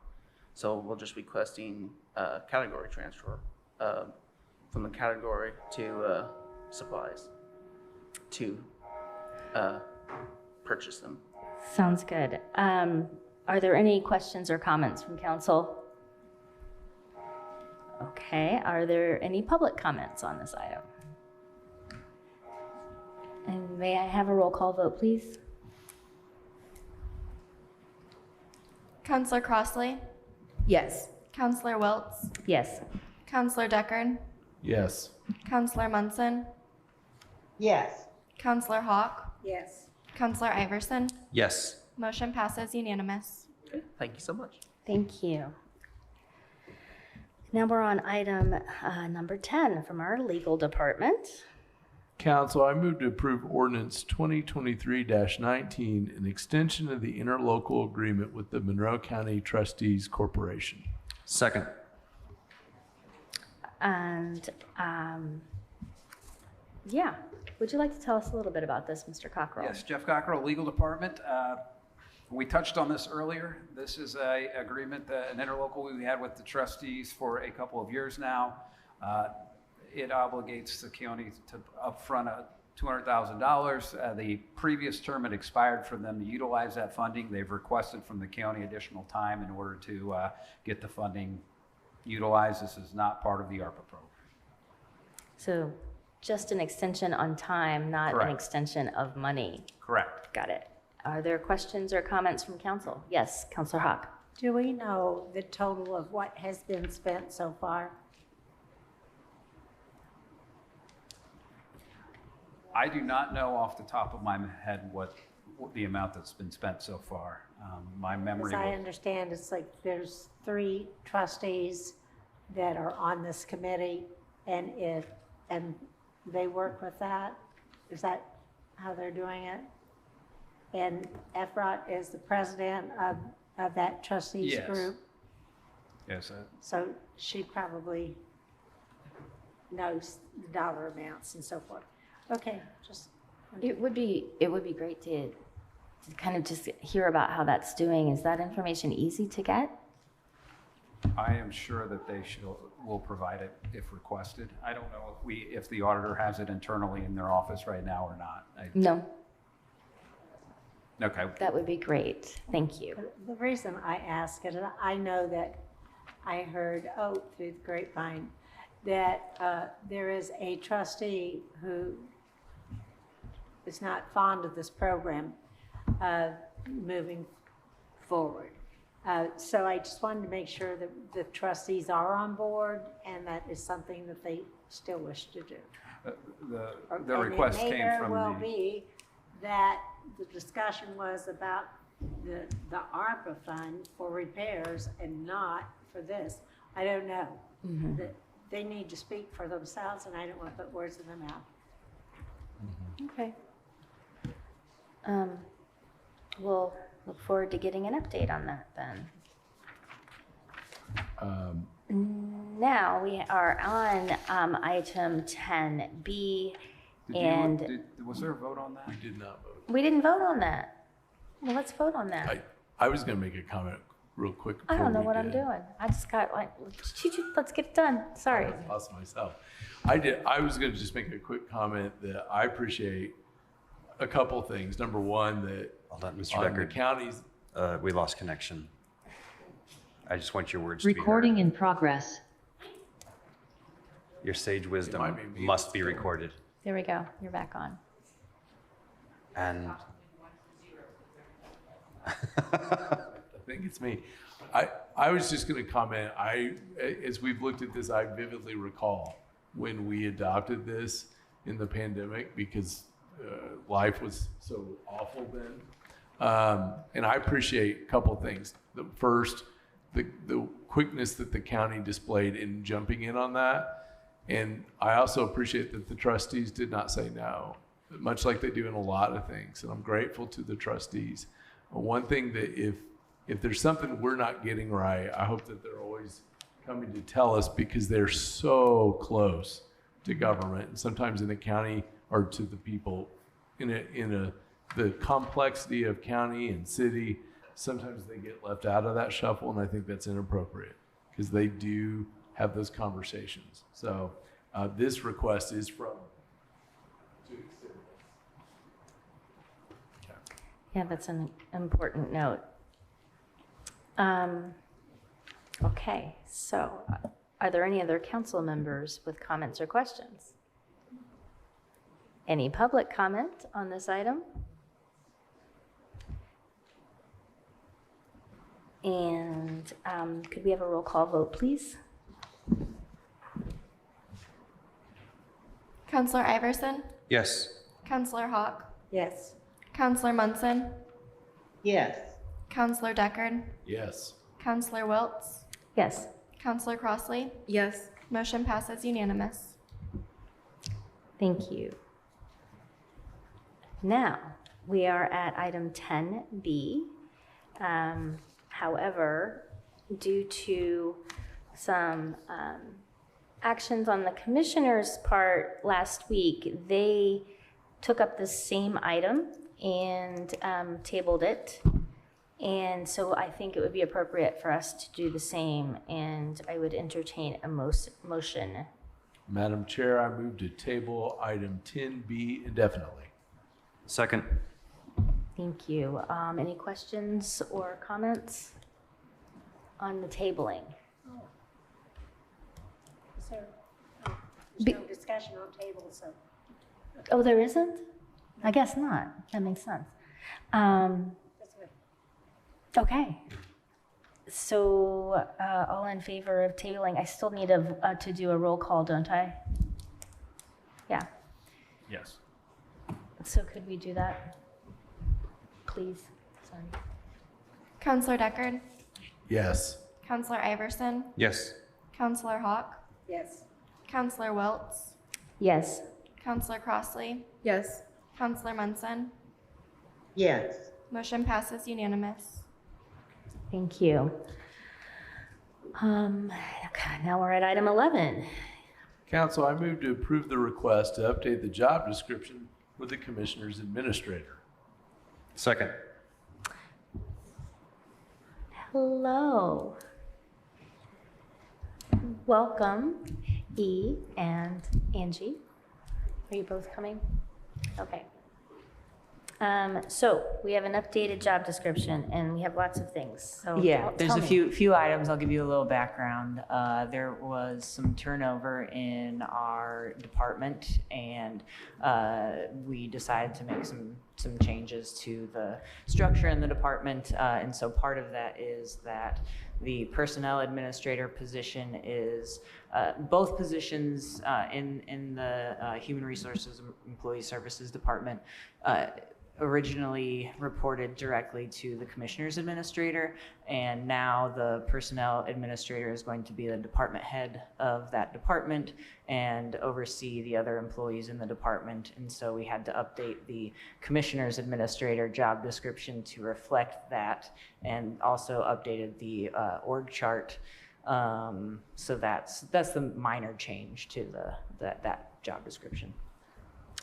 Okay, great. Are there any questions on that particular? Just to say that this issue has been heard by PAC, and we're well aware that all this is happening. I thought that the new position was not for this year, but it was to agree to what it would be to move into budgets for next year. Did I misunderstand that? I'm not sure. This is just changing the Commissioner's Administrator to reflect the supervision of an extra department head. Right, I'm just trying to figure out where we are on this, if this changes their salaries for this year. The I don't Commissioner's think- Administrator This does not have particular, any yeah. changes. Okay, I'm sorry. It's saying, it's going back and saying amendments effective July 16, 2023. So, This particular one, the Commissioner's Administrators, no changes to the classification or the salary or anything like that. The other item, I think that the July 16th date is because that's the pay period that this meeting falls within. Okay, so let's consider this single item and then we'll get to each one in turn, I think, if that makes sense to folks. So are there questions or comments on the Commissioner's Administrator position? Okay, is there any public comment? All right, seeing none, could I have a roll call vote on this item, please? Counselor Crossley, Yes. Counselor Welts, Yes. Counselor Hawk, yes. Counselor Iverson, Yes. Counselor Deckard, Yes. Counselor Munson. Yes. Motion passes unanimous. Thank you. And now we have item B. So this is, sorry, I don't have it in front of me. Is this the Personnel Administrator? Just want to make sure I'm talking about the correct one. Let's have a motion motion. and then we'll find out. All right. Council, I move to approve the Employee Services request to update the job description of the Personnel Administrator and to simultaneously amend the 2023 salary ordinance in Fund 1000-0309, General Fund HR, account line 15116, Personnel Administrator, to a Pat D, 40 hours exempt with an effective date of July 16, 2023, which is the beginning of the current pay period. Second. Okay, so yes, this is the Personnel Administrator Yes. position. And this, well, go ahead. Yeah, so this position was reclassified by WIS after making the changes to supervise the department, essentially. Okay. And part of that supervision includes positions that already exist, not any, Correct. well, not necessarily new positions. Okay. Are there questions? Just to note that the WIS update is on page 77 of your packet, where they made a recommendation to move this position from Pat C to a Pat D. So WIS is on board, PAC has heard this. And it was forwarded from PAC with a recommendation to move forward. That's right. Okay. Comment? Just Question? and it's not having to do with these positions, but just in general, the reason why we have things come to PAC earlier in the year, so that we can include it in the budget for next year. If you include raises for this year, I mean, if we raise our salary this year, then we will have to include the other raise for next year. Like if I'll make up an amount, I don't think we can, who knows what we, let's say if it was 5%. You include this raise now, then you would include the 5% on top of that already increased raise. So that's a pretty substantial raise within just a few months. I'm not disagreeing, I'm just saying, folks, that's the way it works. And that's the reason why we normally, or years ago, when we had to watch the money, we didn't change it mid-year. We brought it forward, we all agreed on what PAC said, what the WIS said, but we didn't make it immediate. We budgeted for the following year. So you budget it for this year, then when we have this budget set in place, going forward, we'll put that raise on top of their raise. And that's okay, if that's what everybody wants to do. I just want That's what's been call it to happening. your attention. You see what I'm saying? I totally see what you're saying. I had not, it's not that I hadn't thought about it, it's that it's making me reflect on some things that we do and why we do them and how we do them. So, sorry, that was the look. Just me thinking. It's crazy hard. Are there other questions or comments? Yes. If I may, I want to point out that the change in classification not only included the supervision of personnel, but the that the position obtained the SHRM certification, and our payroll administrator took the exam for the higher version of the SHRM certification and passed it. And so I wanted to bring that up here publicly. And That deserves a round of applause. Yeah, Congratulations.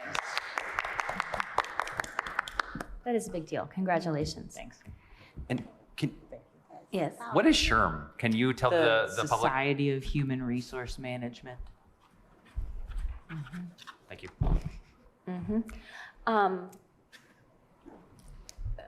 I do have a question for members of PAC. So you were saying that it was your understanding that this wasn't going to be put in place. Was that was PAC assuming that this wouldn't be happening this week or next week? Hold on, we lost connectivity again. It's certainly, I wanted to support moving it forward. If Wes said this is what it's being, moving it forward, that doesn't mean Recording in progress. that, isn't that lovely? It doesn't mean, at that point, we're not discussing budgets. We're not supposed to be. That's our job. I The see. council as a whole. Sure. Okay. Yeah, if I please. may, when we presented this, there was no discussion. There was the anticipation that if it was reclassified, that change would go into effect as determined by council. I would point out that we've had other people already who have been reclassified, and they get to begin their new salaries at that time, because the classification, if it was wrong or if it's now right, why would we want to continue to pay somebody less than what they're warranted by the classification system? That makes sense. And it's reflecting the duties that this person currently does, especially in light of what happened in our department is there was some turnover. I had to take on all of the duties of that person in their absence until we hired a new person, and I still have to know all of those duties while I'm teaching the new person how to do that job. So essentially I've taken on that supervisory role just as a matter of circumstance. Sure. And someone needs to fill that role to have that knowledge to prevent the knowledge gaps that currently exist and may exist in the future, I guess. Yeah, that makes sense. Are there other questions or comments from council? All right, any public comment? Seeing none, could we have a roll call vote, please? Counselor Wiltz, Yes. Counselor Crossley, Yes. Counselor Hawk,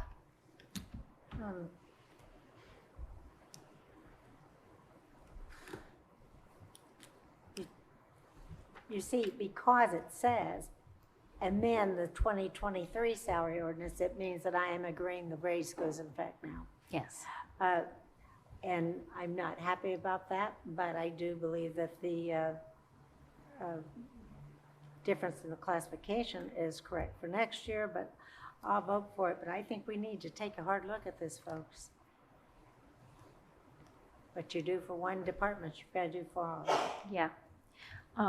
So that's just officially for the record, your vote is?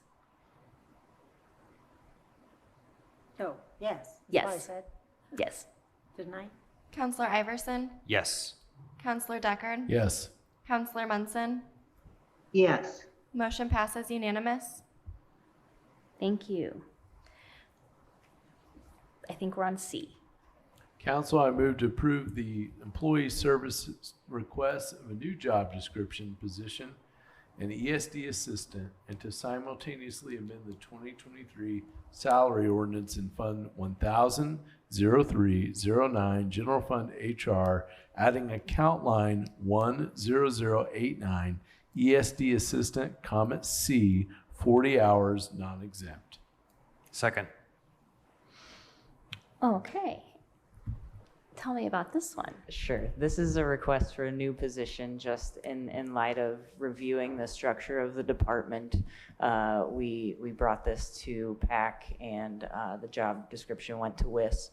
And so, you know, we're requesting the approval of this position because we think it's important to the functioning of the department to be able to do some things like there's some internal controls things, some things that we are unable to do because of time constraints and things like that. And just a little historical information.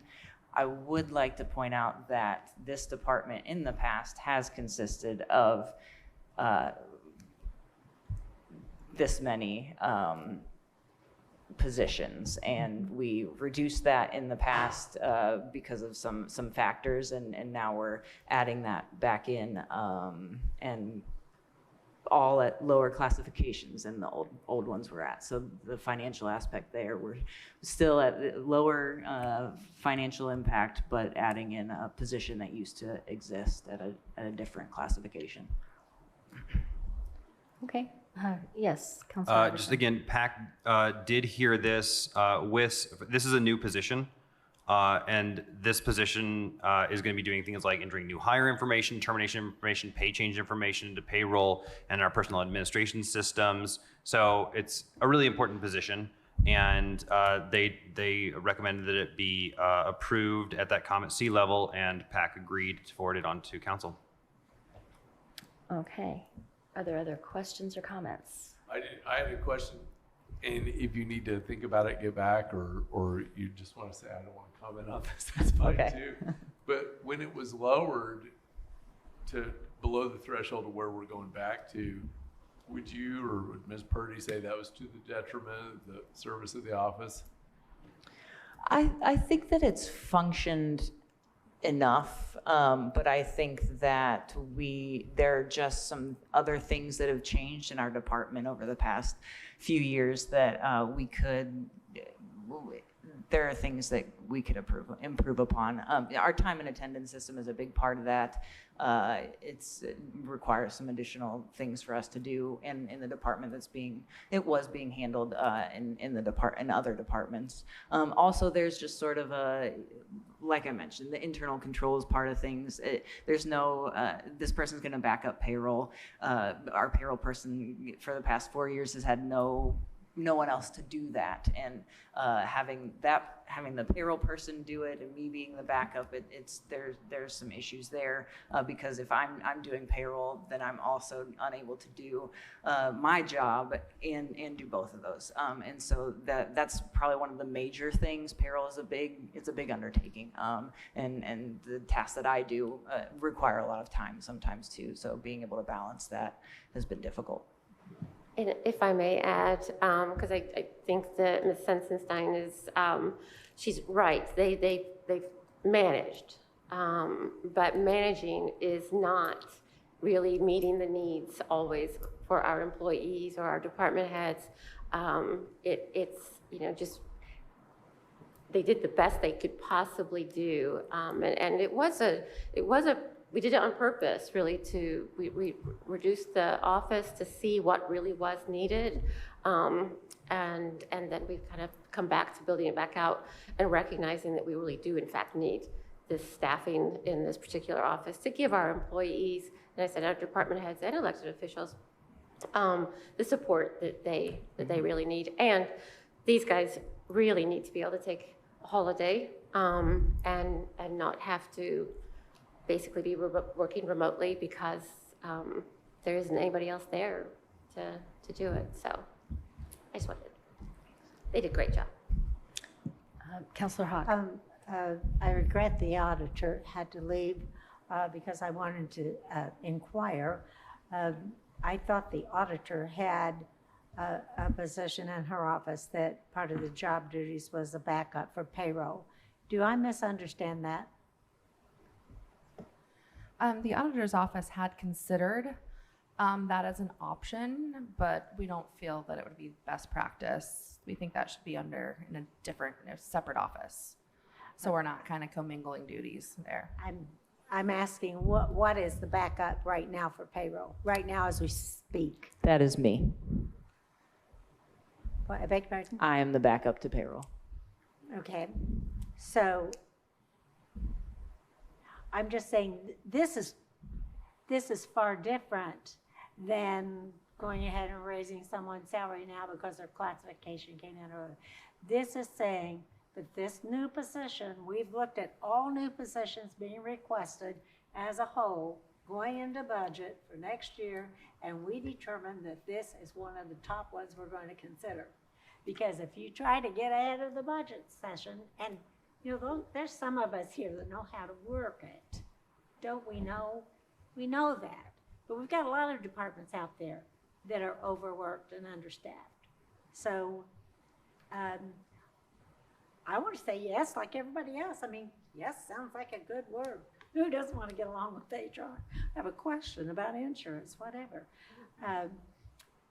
I just think we have to look at the big picture. When is it we're going to put in new positions and so forth? But if we're going to do it midstream, fine, I'll vote for it. But we got to do that for everybody. And that eats up your growth. Remember, we look at our growth every year. This is where we stand. This is how much growth levy we're going to be allowed to have. When you do it midstream, you already ate into that growth. Councilor Iverson. Yeah, I think this position really brings into focus a bigger issue like Councilmember Hawk just brought up, and that PAC continues to hear about issues of institutional knowledge and succession planning and who is in place to know what a certain position does should that person no longer be employed in Monroe County. And I think that Councilmember Hawk is correct to a degree here that there are multiple departments where this is an issue. where we need to have individuals in place, but we certainly don't have the resources to just hire a backup for every single person. Now, I'm not saying I'm not going to support this. I think this is very, very important. But I just wanted to make the point that if you watch PAC meetings, you'll see this issue keeps coming up over and over again. Who has the institutional knowledge to back up somebody so that they can go on vacation? So I just wanted to give that perspective. I think you raise a very important system-wide issue. Other questions or comments? I had a comment. Since coming on council in January 2019 alongside Councilor Wiltz, I can only recall one time there was a deviation in payroll, 2 times. And it was payroll came out like a day, 2 or 3 days early. And I picked up, and I thought, well, people have to be happy by that. And I actually picked up some courthouse scuttle when I was out doing my thing that there were a little bit of complaints that it came out early. And I didn't understand that, but I'm sure people have their rhyme and their reason. But one of the things is that payroll cannot be late. It cannot be delayed. People have to get answers from that office. They just have to. They don't want to hear any excuses. And I recall thinking of the budget, as Councilor Hogg was talking about, I recall as we were trying to determine what we could do to retain employees last, I always throw everything October to December in one big Christmas Eve memory, but as we were trying to figure that out, how we do it, this council had to come back about, I'll say, to be facetious, 400 times to make sure that we got a date, time, and delivery that did not throw that office off and screw them up. And I remember at the time thinking, I bet you they are swearing through that wall, which for those watching at home is not too far from where we're sitting, every time we move this resolution and every time we don't ask them. Now, what that tells me is it's mighty thin in there. And I say this a lot, and I know everyone hates it, but the demands on county government and the functions and the roles to be uniform on something among all these electeds and departments is going to center in that area. And somebody's still going to expect that payroll despite the snowstorm. So that thinness concerns me. The fact that we've gone down and now are going back up, that tells me something too. And I just remember the harrowing discussions we had about, even if you want to, when could they do that retention bonus based on what they can do? Because they literally can only do what they can do. And I know we have lots of different needs. I will say this, in that same time period, we had several of our officers with us in these meetings telling us what needed to change then, and we figured that out mighty quickly. So I'm not going to say selective memory, but look, our job is to find where there is weaknesses in the wall and to build it.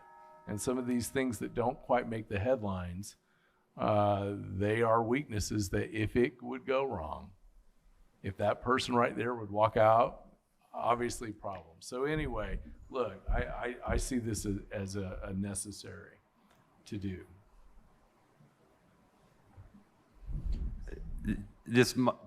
I'm just gonna say it. In PAC, we have started using organization charts to help us visualize all these changes and how the multiple parts work together. And those are on page 96 and 97 of this packet. And so for those of you at home watching being like, wait a second, who reports to whom and how does this work? 96 and 97 in the packet is really helpful. Yep, it is. Councilor Hawk. Well, I think it might be real interesting if the payroll person wasn't there and HR came down with the same sickness that the payroll person had. Oh, I believe maybe Angie would be responsible for payroll. Yeah, well, you've got staff too. So anyway, let's move forward. I've got a sick puppy dog. Okay, we will move forward. Is there any further comment or questions from council? And seeing none, is there any public comment on this item? I'm having trouble. Okay. And could we have a roll call vote on this, please? Counselor Crossley? Yes. Counselor Munson? Yes. Counselor Deckard? Yes. Counselor Iverson? Yes. Counselor Hawk? No. Counselor Wiltz. Yes.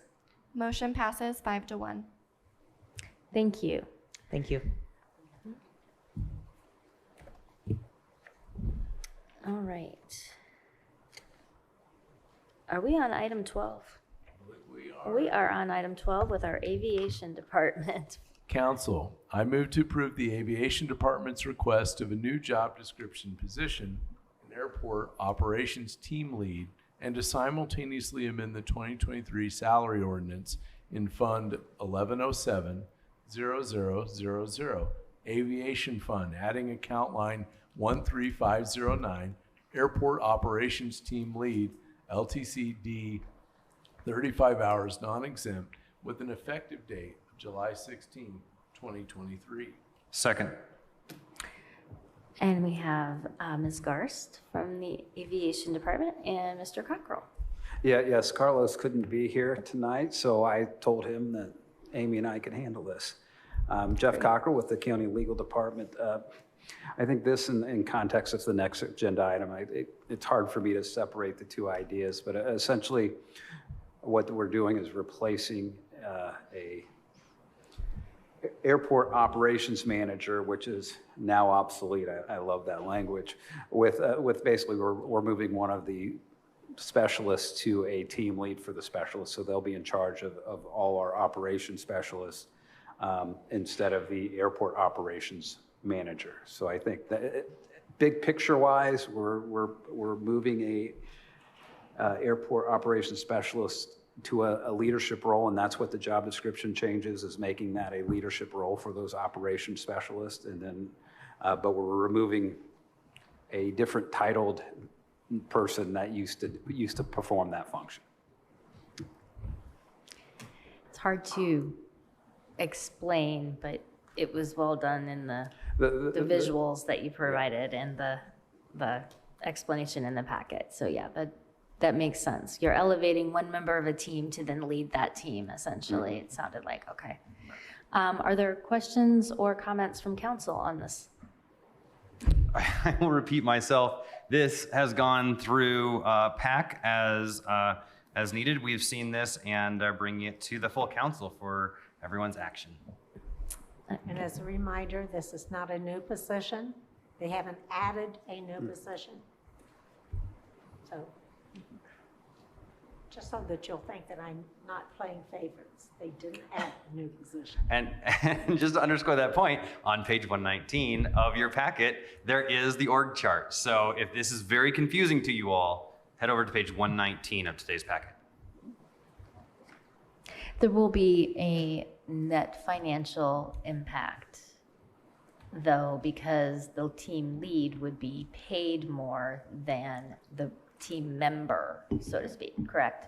Right. Okay. And had we all decided we weren't going to move anybody else's salary up, I would say we're not going to move anybody's salary, but that's not what we decided. We're moving salaries up. The only thing I voted against, the one I voted against, was the new position, which is different than. That makes sense. Just trying to. I understand your point.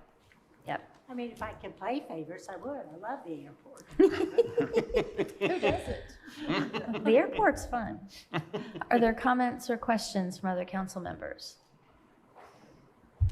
Is there any public comment on this item? Seeing none, could we have a roll call vote, please? Counselor Iverson. Yes. Counselor Wiltz. Yes. Counselor Crossley. Yes. Counselor Munson. Yes. Counselor Deckard. Yes. Counselor Hawk. Yes. Motion passes unanimous. Thank you. Thank you. And we do have then the second item, item B. Council, I move to approve the Aviation Department's request to update the job descriptions of the financial manager, airport secretary, and airport operations specialist, and to simultaneously eliminate the airport operations manager description as the position is now obsolete. Second. Anything to add? I don't think there's anything to add. I think if you followed my description last time, which it sounds like you might have, then I think I already accomplished it. Okay, all right. And this has all been looked at, was this part looked at by? Yes, PAC has reviewed this, and again, if this is confusing to you, page 120 of today's packet has a very helpful organization chart. I appreciated the charts. I appreciate visuals as well. Any other council comment or questions? Seeing none, any public comment on this item? Could we have a roll call vote, please? Counselor Deckard? Yes. Counselor Hawk? Yes. Counselor Crossley? Yes. Counselor Wiltz? Yes. Counselor Munson? Yes. Counselor Iverson? Yes. Motion passes unanimous. Thank you. Have a good night.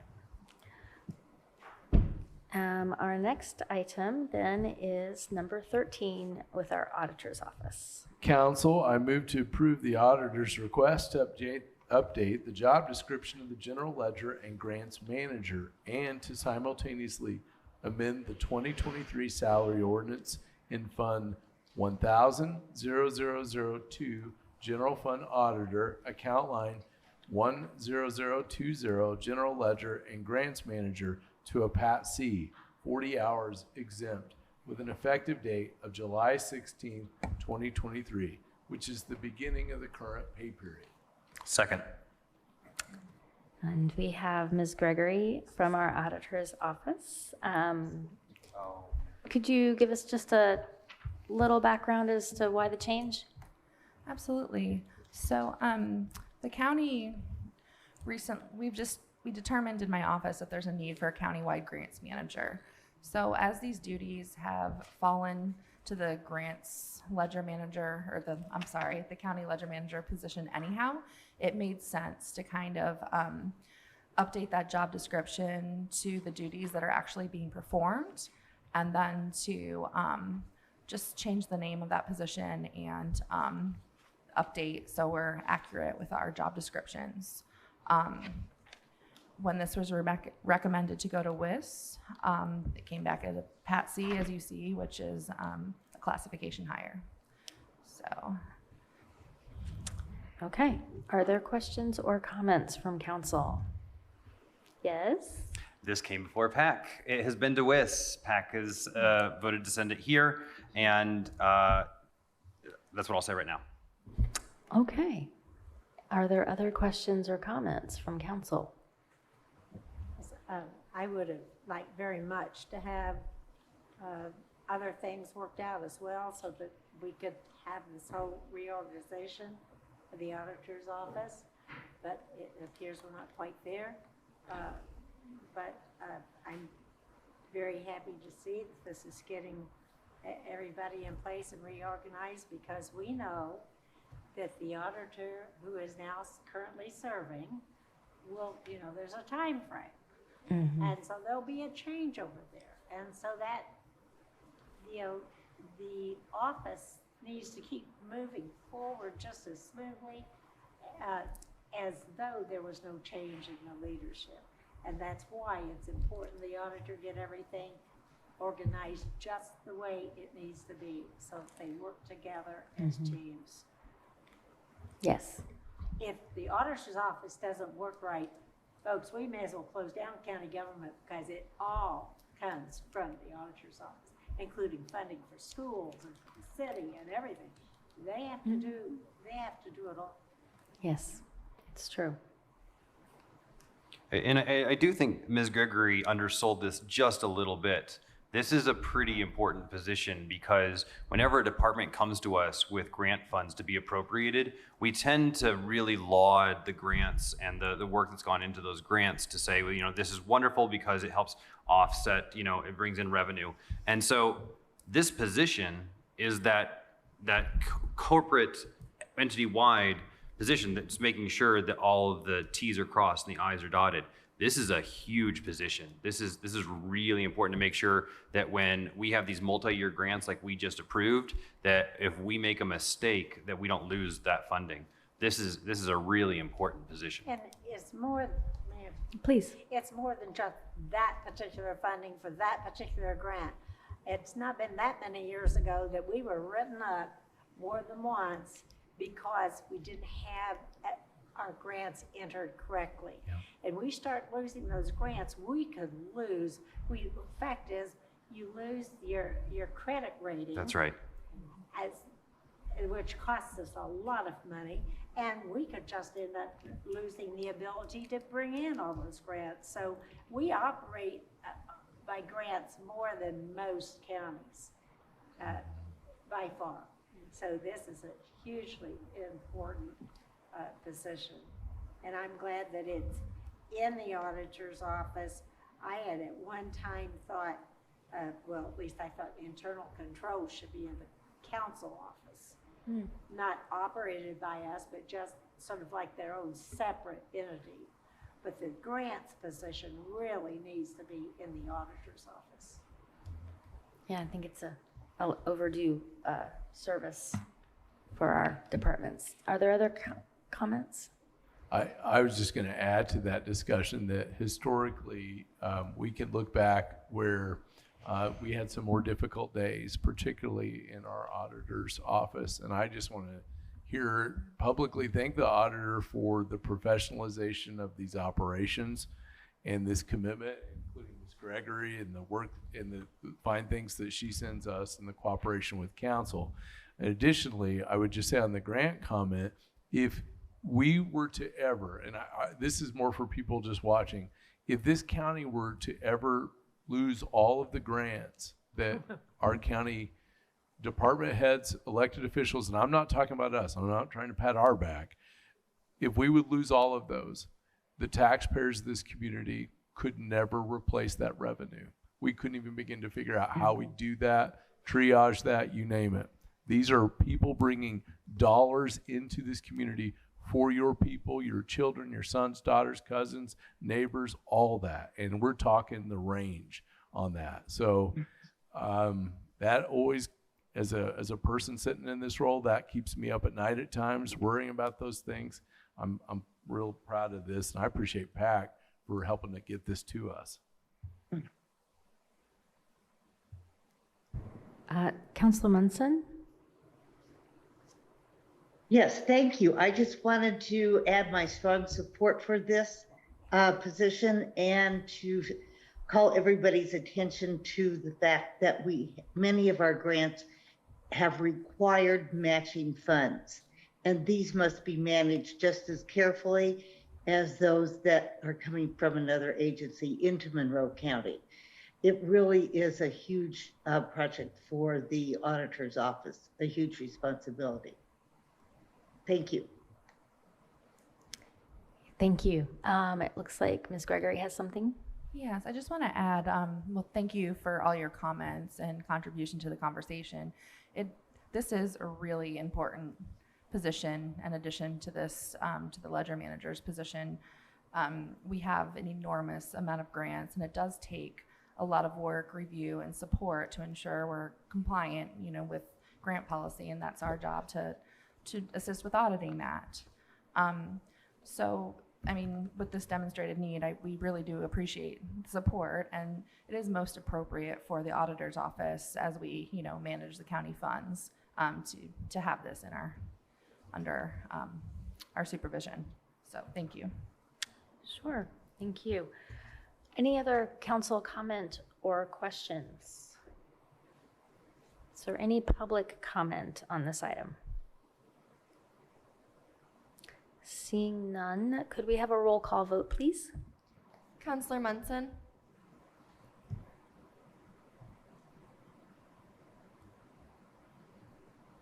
Counselor Munson.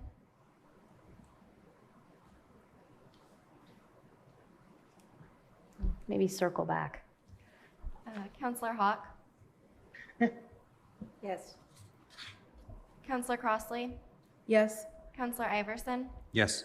Counselor Wiltz. Yes. Counselor Deckard. Yes. Counselor Munson. Yes, hope you got that. Motion passes unanimous. Thank you.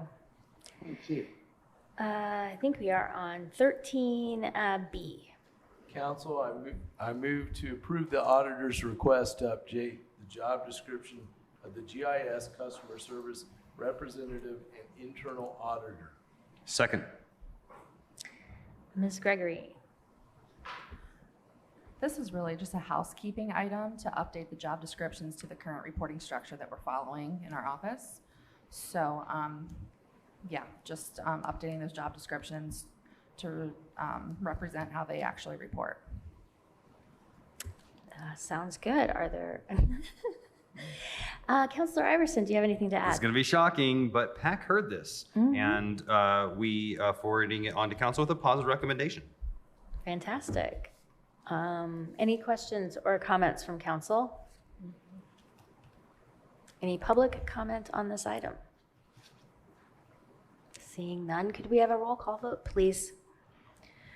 Counselor Crossley, Yes. Counselor Munson, Yes. Counselor Iverson, Yes. Counselor Hawk, Yes.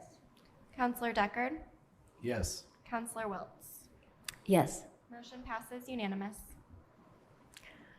Great, that brings us to item 14, which has several items under it, but the first is a discussion and perhaps a vote to approve ARPA funding or recommend ARPA funding for the Indiana Institute on Disability survey.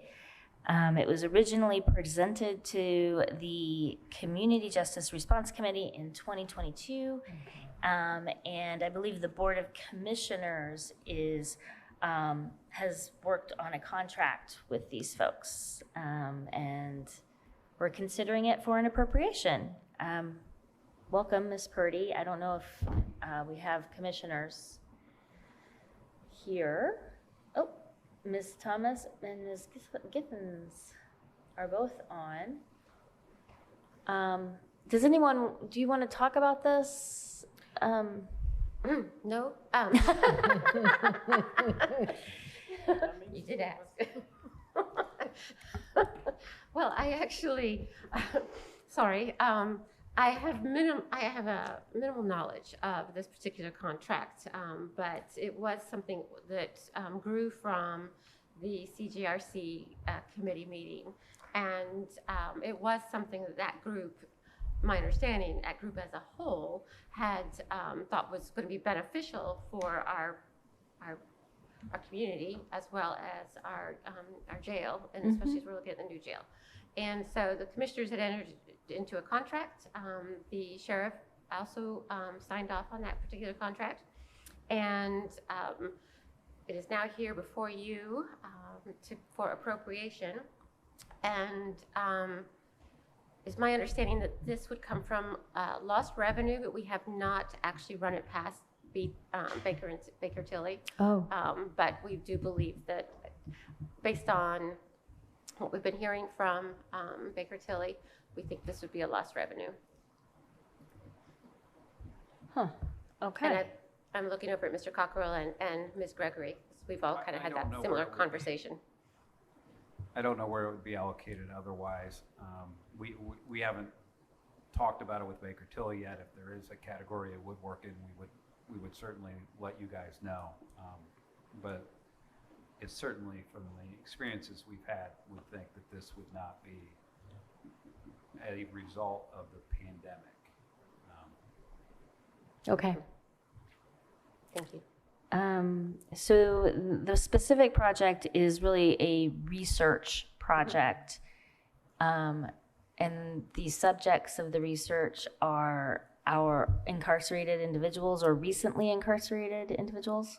My understanding is it would be both people who are currently incarcerated within our facility as well as those who have been released. And I think that there's also a component to talk for the jail staff. Okay, yeah. Yeah. It's been a while since I looked at this, and I appreciate the update. So I just want to make a couple comments first. I think that this, in principle, is a really solid proposal, and the research looks like it would provide some really good information for us for making decisions. So I do support moving forward with this. as an ARPA appropriation. However, I'm employed by the Indiana Institute on Disability, so I will be abstaining from the vote, just as I'm, you know, I'm not involved in the project in any way. Are there other comments or questions? Ms. Crosley? I was going to say, it took me a while to get back, and thank you to Mr. Cockrell for refreshing my brain, because when I was preparing for our meeting and I saw it, I was like, I don't remember anything like this, and it almost looked like the three of us like approved it, and it's like, whoa. But from my understanding, it's from long time ago, way back when with CJRC, Miss Margie Rice had talked about this contract with Miss Allison Howland, and it was under a different name. It was under for IU Center for Collaborative. I forget the last part, but that's why it kind of took me. Systems change. Yes, that is correct. Thank you. That's why it kind of took me for a loop with that. And so, again, thank you for refreshing my brain and getting us back. It's been a long time since all that has happened. I guess my question is, because I was looking at things and I saw two different contract totals. I saw one for 83 and then I saw one for 85. And I guess I was confused as to like which contract total is it? So I was going back and looking at back, I want to say in May or June, when Commissioner Thomas had brought forth some of the ARPA projects that we were talking about. And for some reason, and some of my notes that I've seen that have been passed along, one contract said 83 and one contract said 85. Am I believe it's 83, but I can confirm that. Okay. That's my recollection. I'm looking at the contract right now. This was sent on January the 5th, 2023, and the amount in the contract is $83,000. Got it. Okay, thank you. Are there other questions, comments? This, Councilor Hawk? just comment, this is something that was discussed a long time ago, before our new sheriff started. I mean, it was like maybe November or December. And I know I was not in favor of doing this until the new sheriff was in place and had time to sort of figure out where he wanted to go with what he was doing and have him get fully on board.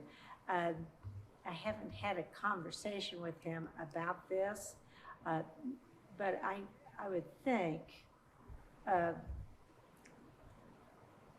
he would surely be saying he was not in favor if he wasn't. I think it will be difficult to, this is going to be a survey. And if they're saying they're going to survey the inmates that are there now, well, you've got to have somebody who's willing to have a conversation, and then you're going to have to make sure that you have extra staff there for security and so forth. So it is going to take some effort from the people in the jail. And then once they've been released, there's nothing to say that they are going to be willing to be a part of this survey. A lot of people are just want to get out and get it done. So I don't know how useful this will be. I would want to say also, you have to remember the $87,000 and talking about, well, you could do it from the lost revenue. Remember, there is a percent that the federal government has said we can use it on other, it has to be some legal way that we would use dollars, but we could use this for many other things. So we need to really have, I wish Councilmember McKim was here because he continues to say, don't forget, we need to do something about broadband. Well, I know 88,000 instead of 82 or whatever it is. Not going to go a long way for broadband, but it's every bit of this is important. And so I wish he was here to weigh in on this. Because it's pretty easy to feel like this is all free money. So. Councilor Iverson?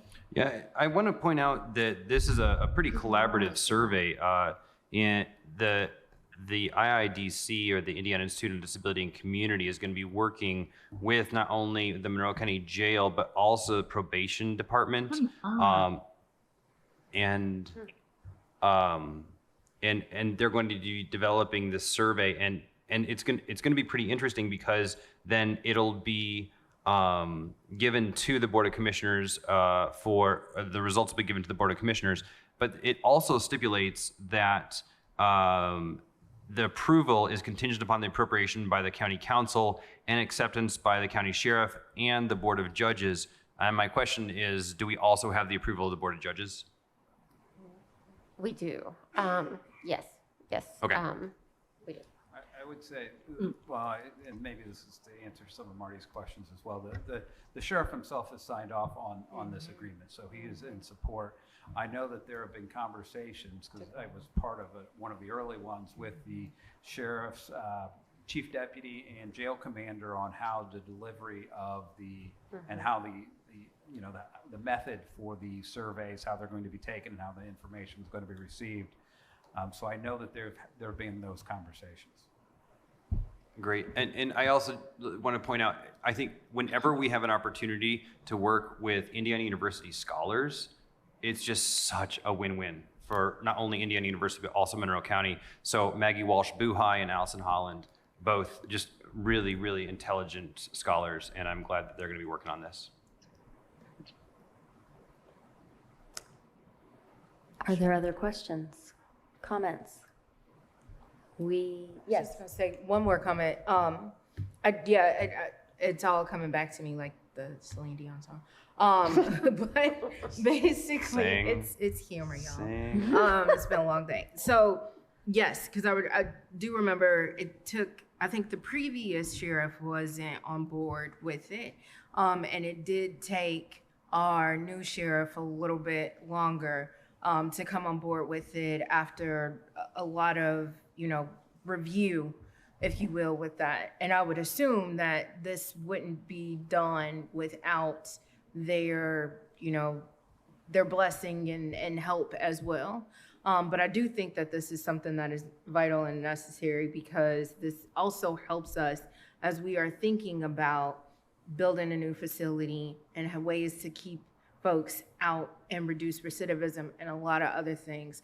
This research that is going to happen can give us insight for this. So it is definitely something that I would think is vital in the long run as we move forward with our justice facility, if you will.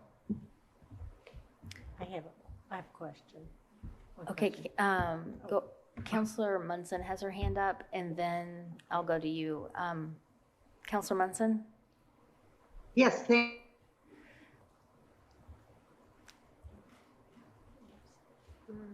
I can't hear you.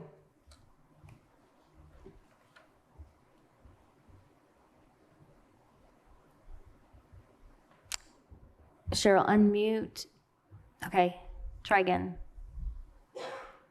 Now you're muted again. Yes. Okay, you should be good.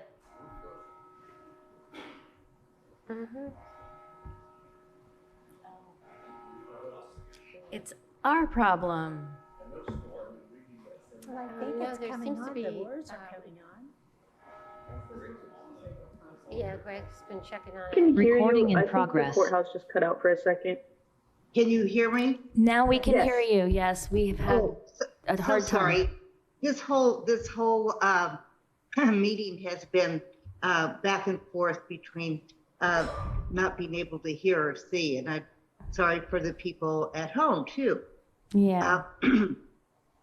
I remember when this was first proposed, this study or a very similar study, and this was to help us in planning and developing programs for a new justice center. And I'm concerned that the results of the study will be done in time, that they will actually meet that goal. So does anybody have information on that, on the timeline? Do we know what the timeline is in the contract for data collection, analysis, reporting? I don't have the contract in front of me, but I think it was a year. It's 1 year? I thought it was. That's 1 year. correct. It's 12 months. And Okay. I hesitate to say this because I really think I'm out on a limb, but I think that year starts when both parties have executed it, and at this point, I'm not sure it's gone through all Indiana University's processes. I would say that, you know, when we talk about programming in the facilities we're talking about, those are going to evolve over time. So I don't think just because we don't have this right now or even in a year that doesn't mean it won't be useful. Doesn't mean it won't be really helpful. I mean, I think the part of what I'm interested in seeing in that whole process is how do we build space that is usable now and be able to be used appropriately 20 years from now or 30 years from now. Hopefully this thing lasts a really long time. So I think that's all part of that whole process, is making sure the space can evolve with programming. Can I?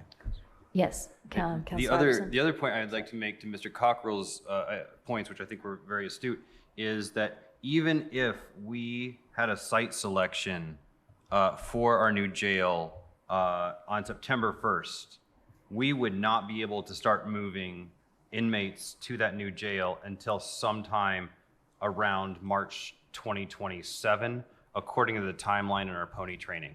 So it's going to be a long time before we can start, you know, shifting around things, and yeah, it's just going to be a long time. I'm sorry, I skipped you, Counselor Hogg.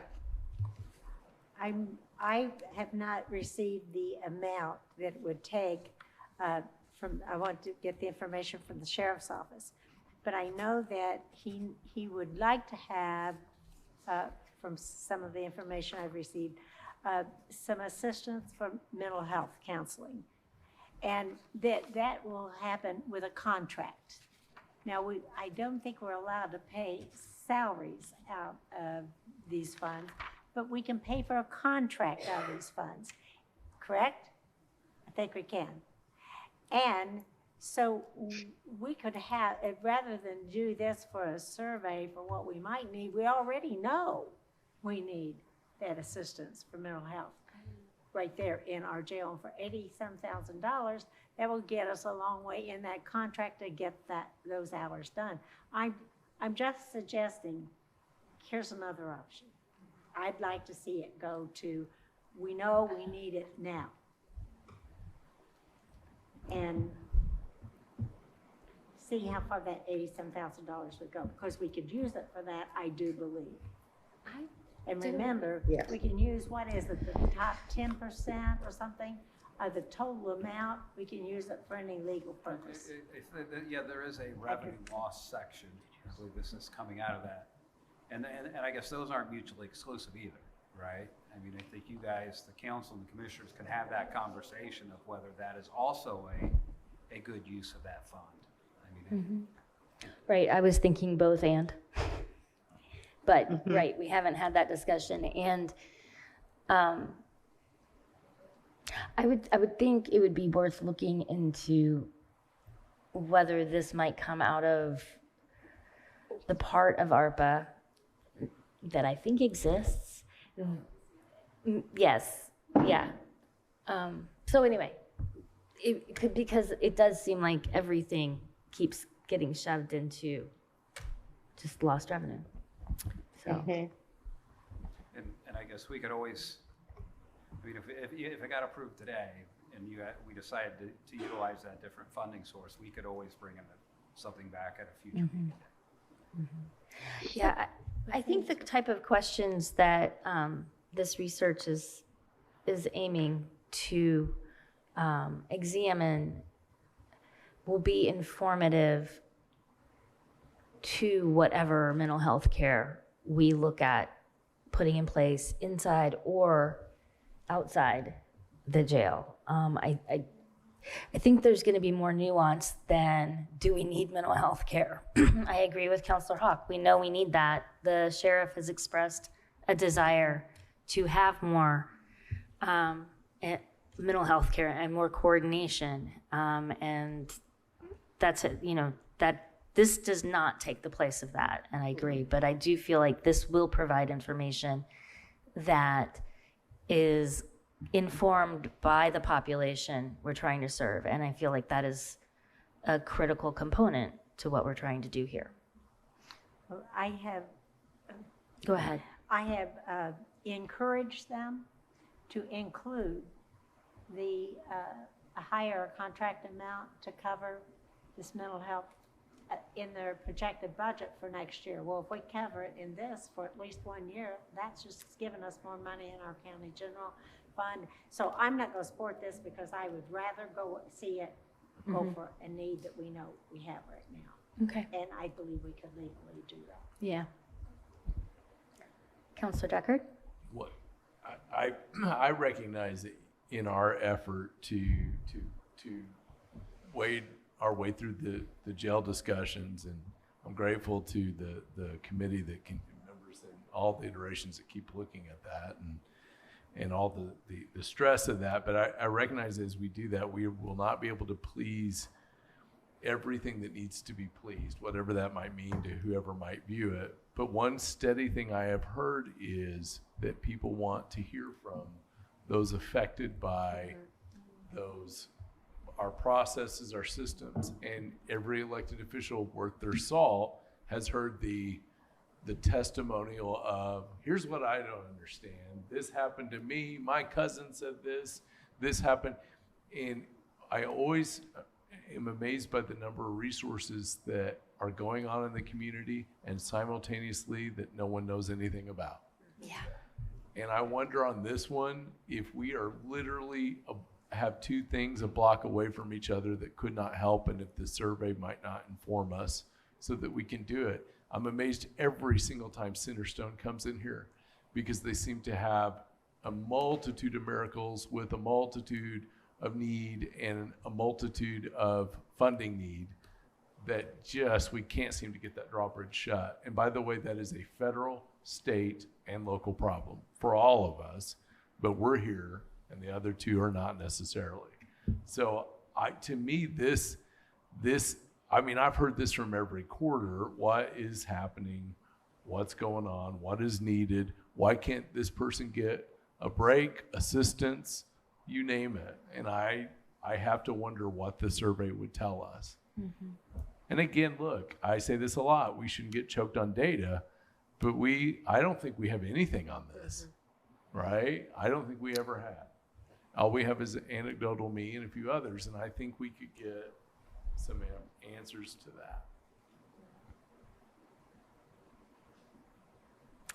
that. Yes, go ahead. I was just going to say one last thing. I do understand where Councilor Hawk is coming from in terms of the funding that we have for this and how come we can't put it for other things, like related to what the sheriff is asking for in terms of mental health and all of that.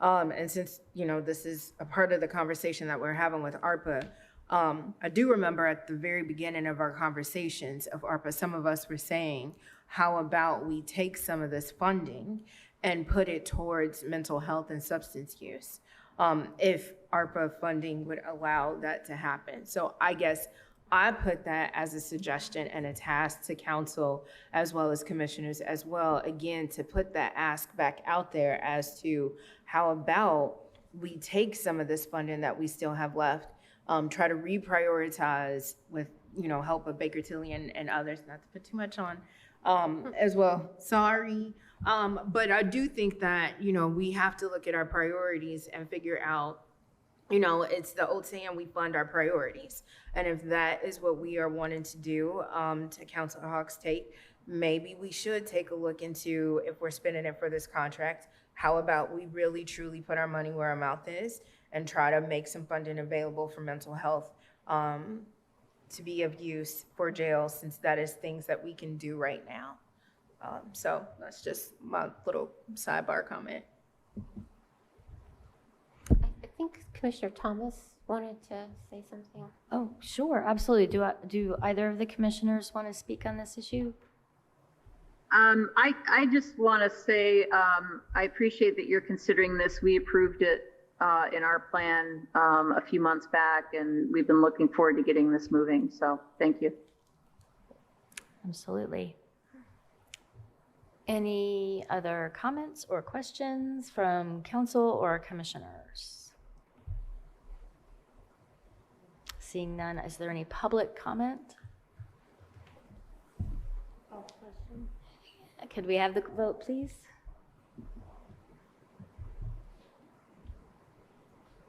Yes, I will say that Cheryl will need to turn her camera on if she would like to vote on this item. Okay. Counselor Wiltz? Does that work? Yes, thank you. Yes. There we go. Okay. Oh, well, wait, I have to abstain. Never mind. Phew, it's close. Okay. Counselor Wiltz, abstain. Counselor Deckard? Yes. Counselor Hawk? No. Counselor Crossley? Yes. Counselor Iverson? Yes. Counselor Munson? Yes. Motion passes 3 to 1 to 1 abstain. Sorry, 4 to 1 to 1 abstain. Wait, Yeah. I was going to say there was 4. Yep. Yeah. Thank you.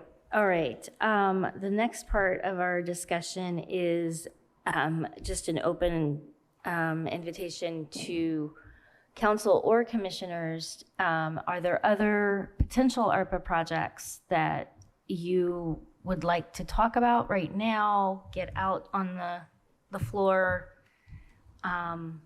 Just wanted to make sure that we took the time to do that.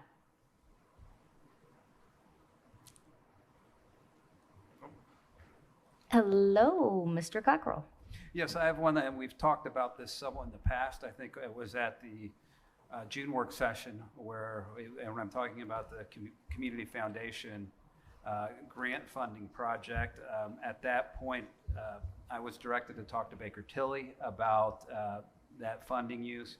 We got a hold of him today, so I haven't gotten you anything formal, but essentially, he's seen similar projects done like this in the past where, again, what we're doing is we're providing grant funding for a community foundation to do grants, and they are going to then not have to use their money for those grants, and they're going to put it into the Heading Home Endowment Fund. And so he's seen programs like that work.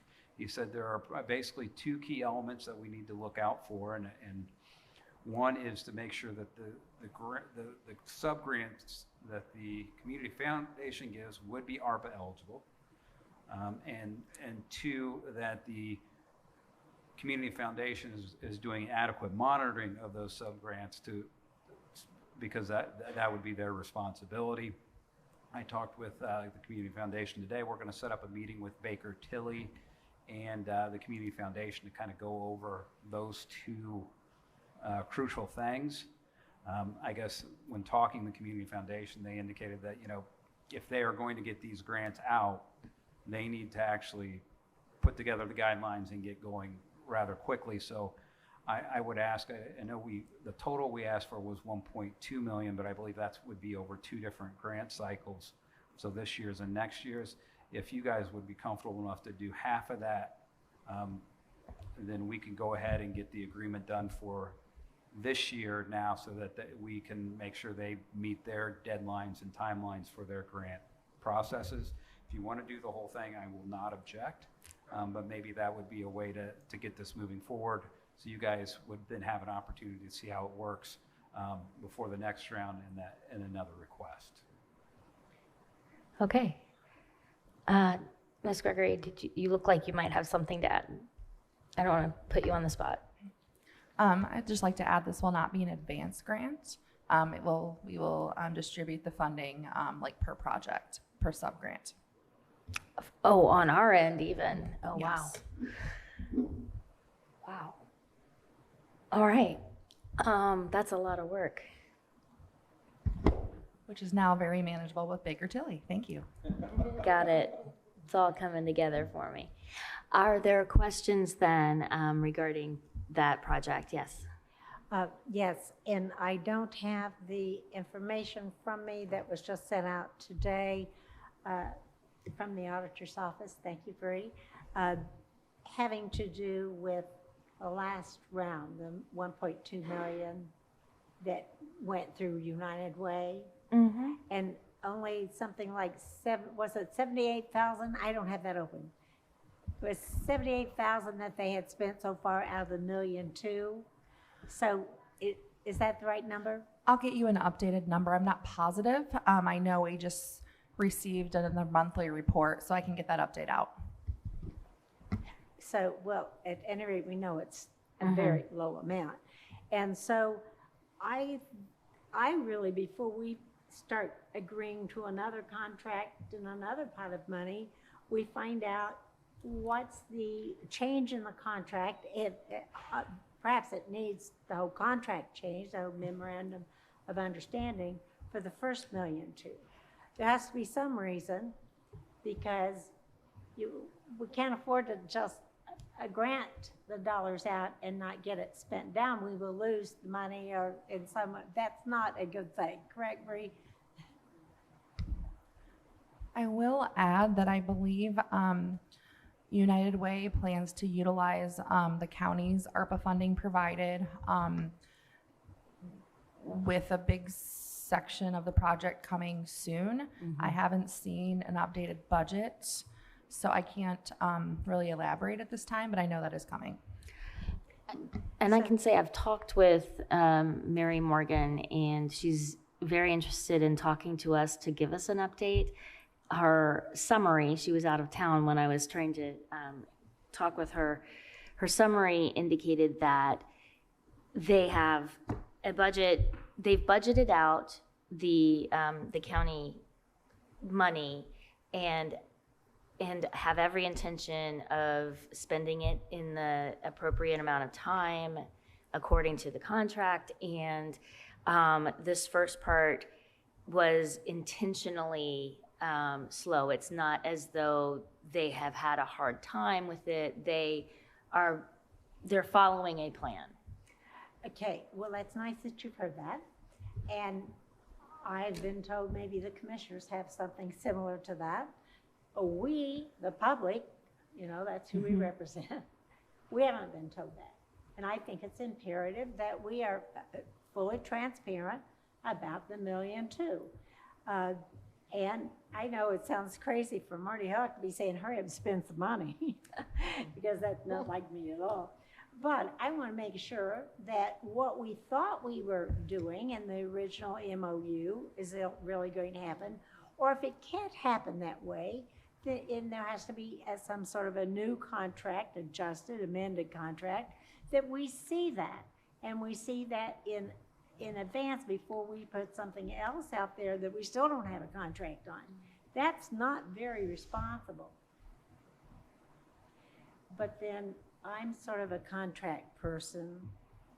I've spent since the 1970s looking at contracts. So I just think a handshake is lovely. My dad used to say a man's no better than his word anyway. But I do think that we owe it to the public to have a contract for the public to see before we vote on the money. We just lost connectivity again. Recording in progress. And that's a wrap. Sorry. I lost my train of thought on that, but my understanding is that Heading Home has submitted multiple updates, reports to the auditor's office. That's and has a budget that they've shared all of their.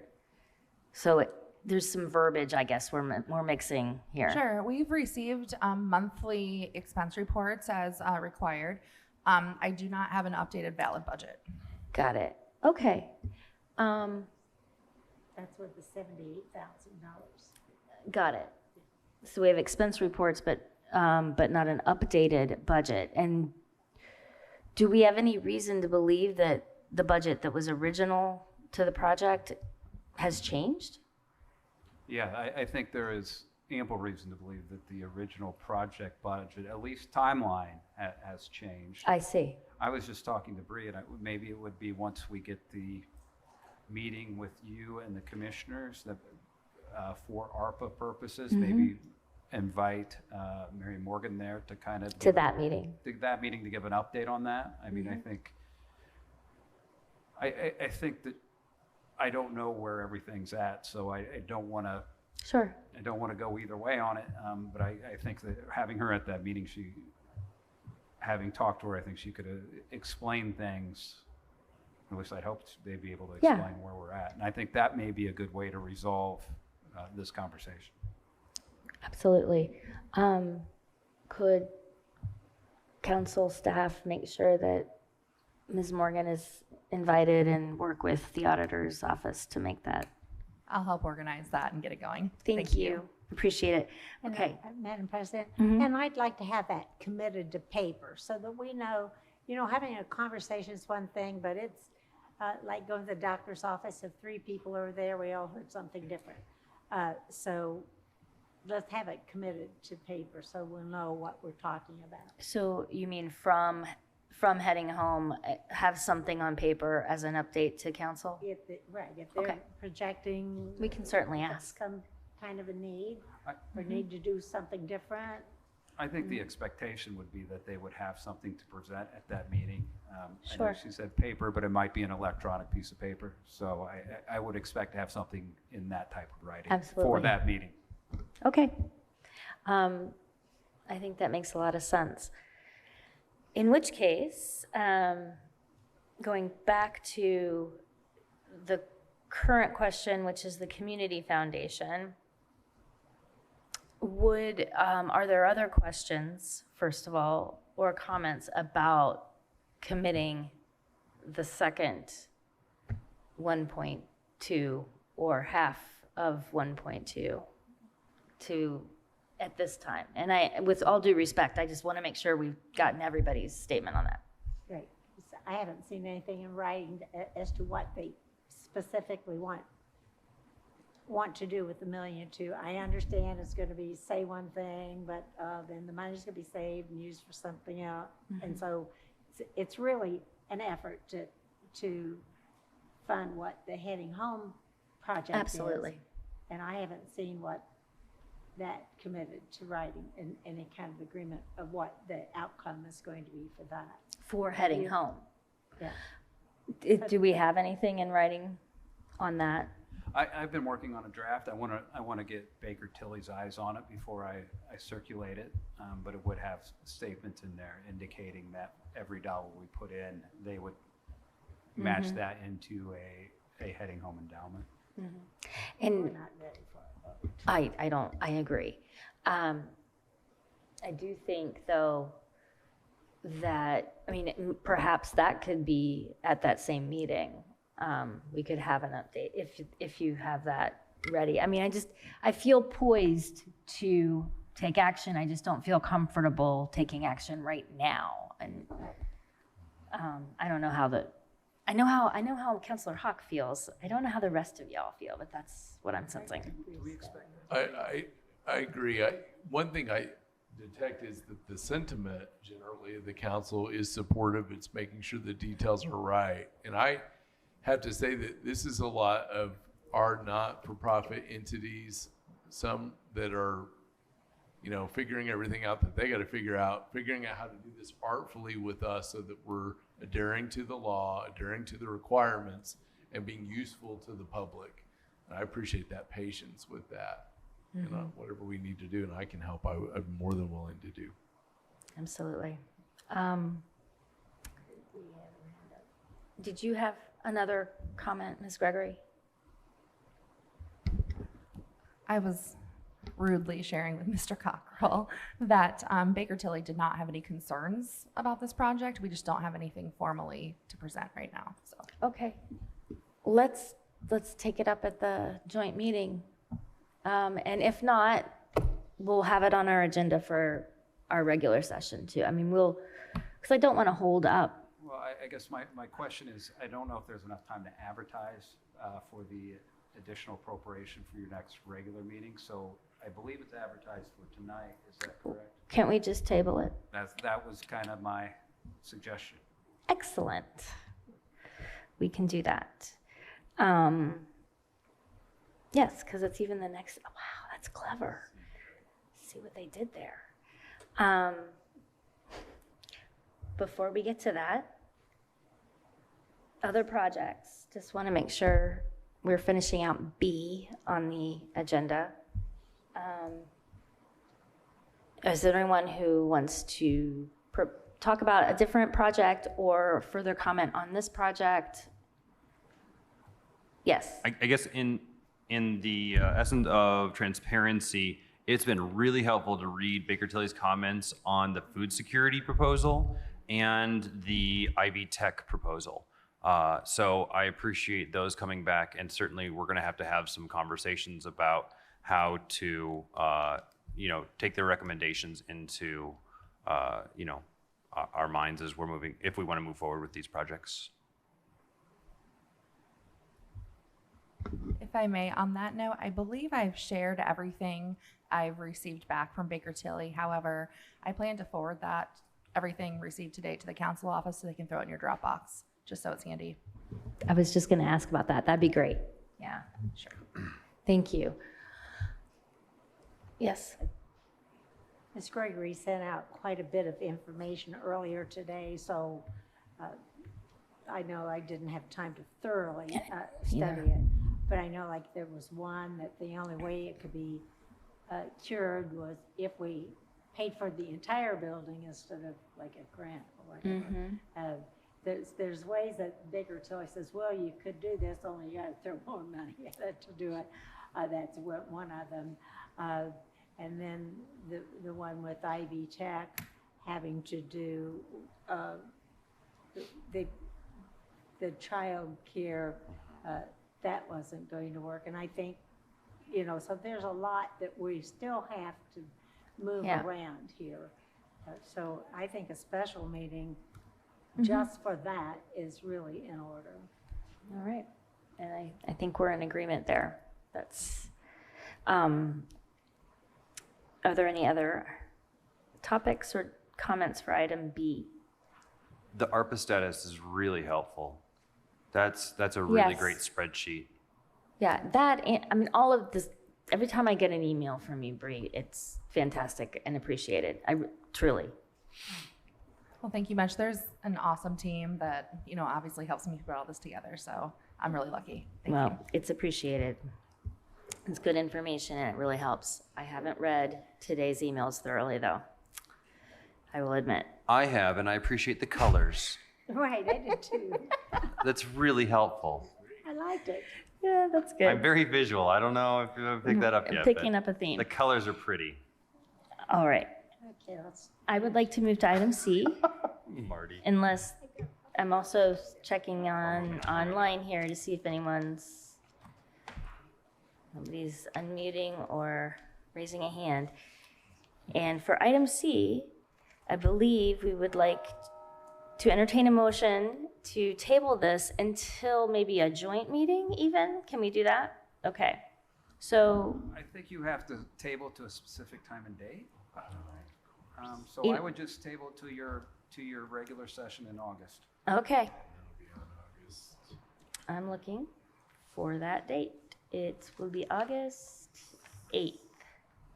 Madam Chair, I move to table item 14C to the next meeting of the County Council, the regular session on August 8th.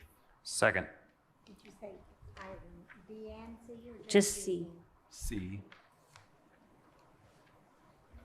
But just to be safe, let me amend my prior.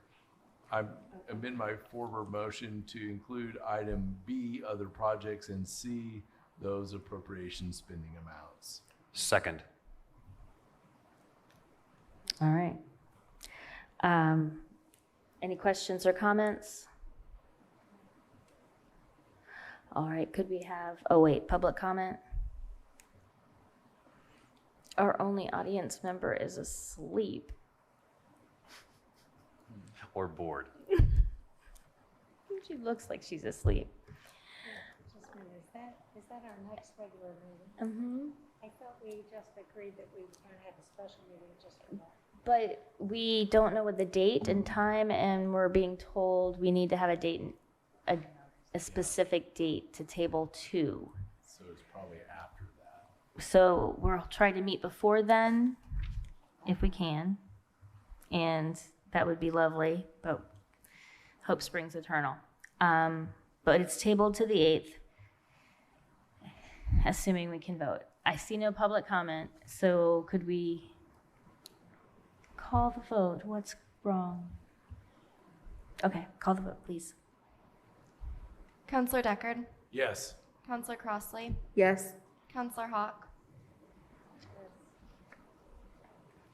Counselor Wiltz, Yes. Counselor Munson, Yes.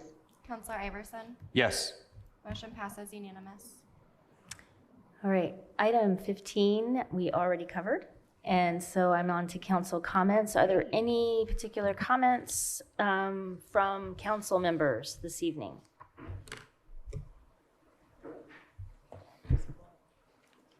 Oh my gosh, the next time we meet, we'll be in school. Park, Oh. picnic at Flatwoods Park. I don't have it in front of me. I just thought somebody would be talking about it. It's Friday night.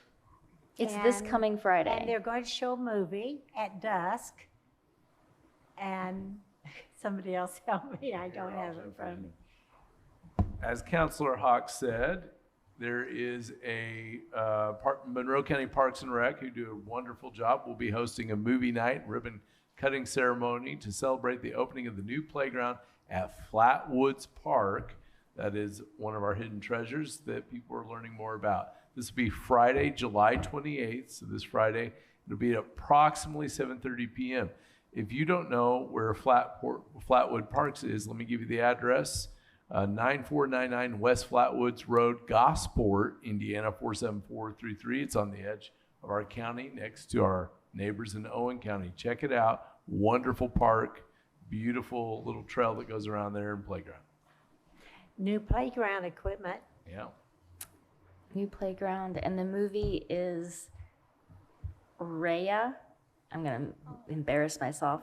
Raya and the Last Dragon, if I'm saying that right. Family friendly, yes. I want to continue the positivity. And I just want to point out, I mentioned the Department of Corrections pony training a couple times already, but I can't express to you how wonderful it was to work with Commissioner Githens and Sheriff Marte and his team and everyone else that was there, including Cheryl Munson. We had a really wonderful time talking about the future of our county, talking about the future of restorative justice in our community. And there was a lot of momentum built in terms of all of us being on the same page and really moving forward. And it was really helpful. And I'm really looking forward to continuing that momentum, because given what we talked about this evening with Mr. Cockrell and having DLZ here at our meeting, it does seem like we are taking steps forward. We can see where we're going, and it does seem positive. So I just want to say that meeting, I know not everyone was there, but it was really, really encouraging to be in that room with all those folks and just be on the same page, learning and thinking together.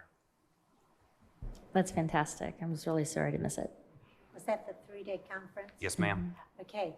When I spoke with those from the jail and the sheriff's department about that 3-day conference, I understand they made it very clear, top priority is co-location. Just has to be.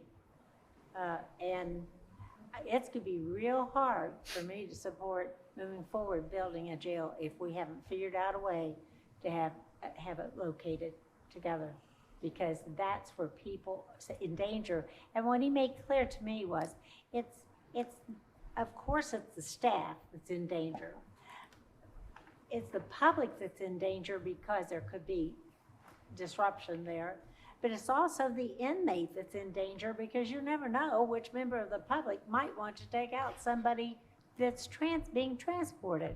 Well, I'm not sure I'd put it quite that drastically, but we've seen what's happened. Yes. So I think we have to figure out some way that we are not transporting the inmates.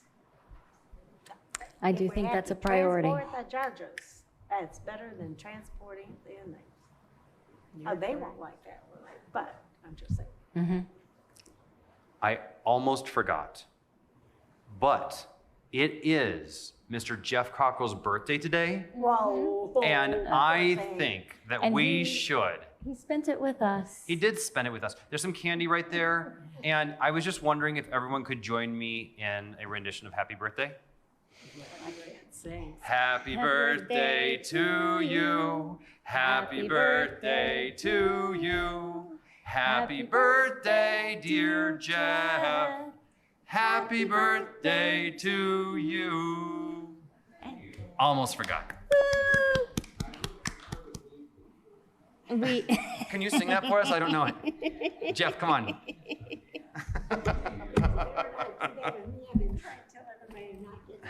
Nope. Jim Shelton from the Chamber says, happy birthday, Jeff. Any other comments from council? Just really quickly, good luck to everybody that starts school with MCCSC next week, 1 week from tomorrow. So that is. Oh my gosh. Yep. Too soon. Good luck. Good luck. All right. Thanks all, and this meeting is adjourned.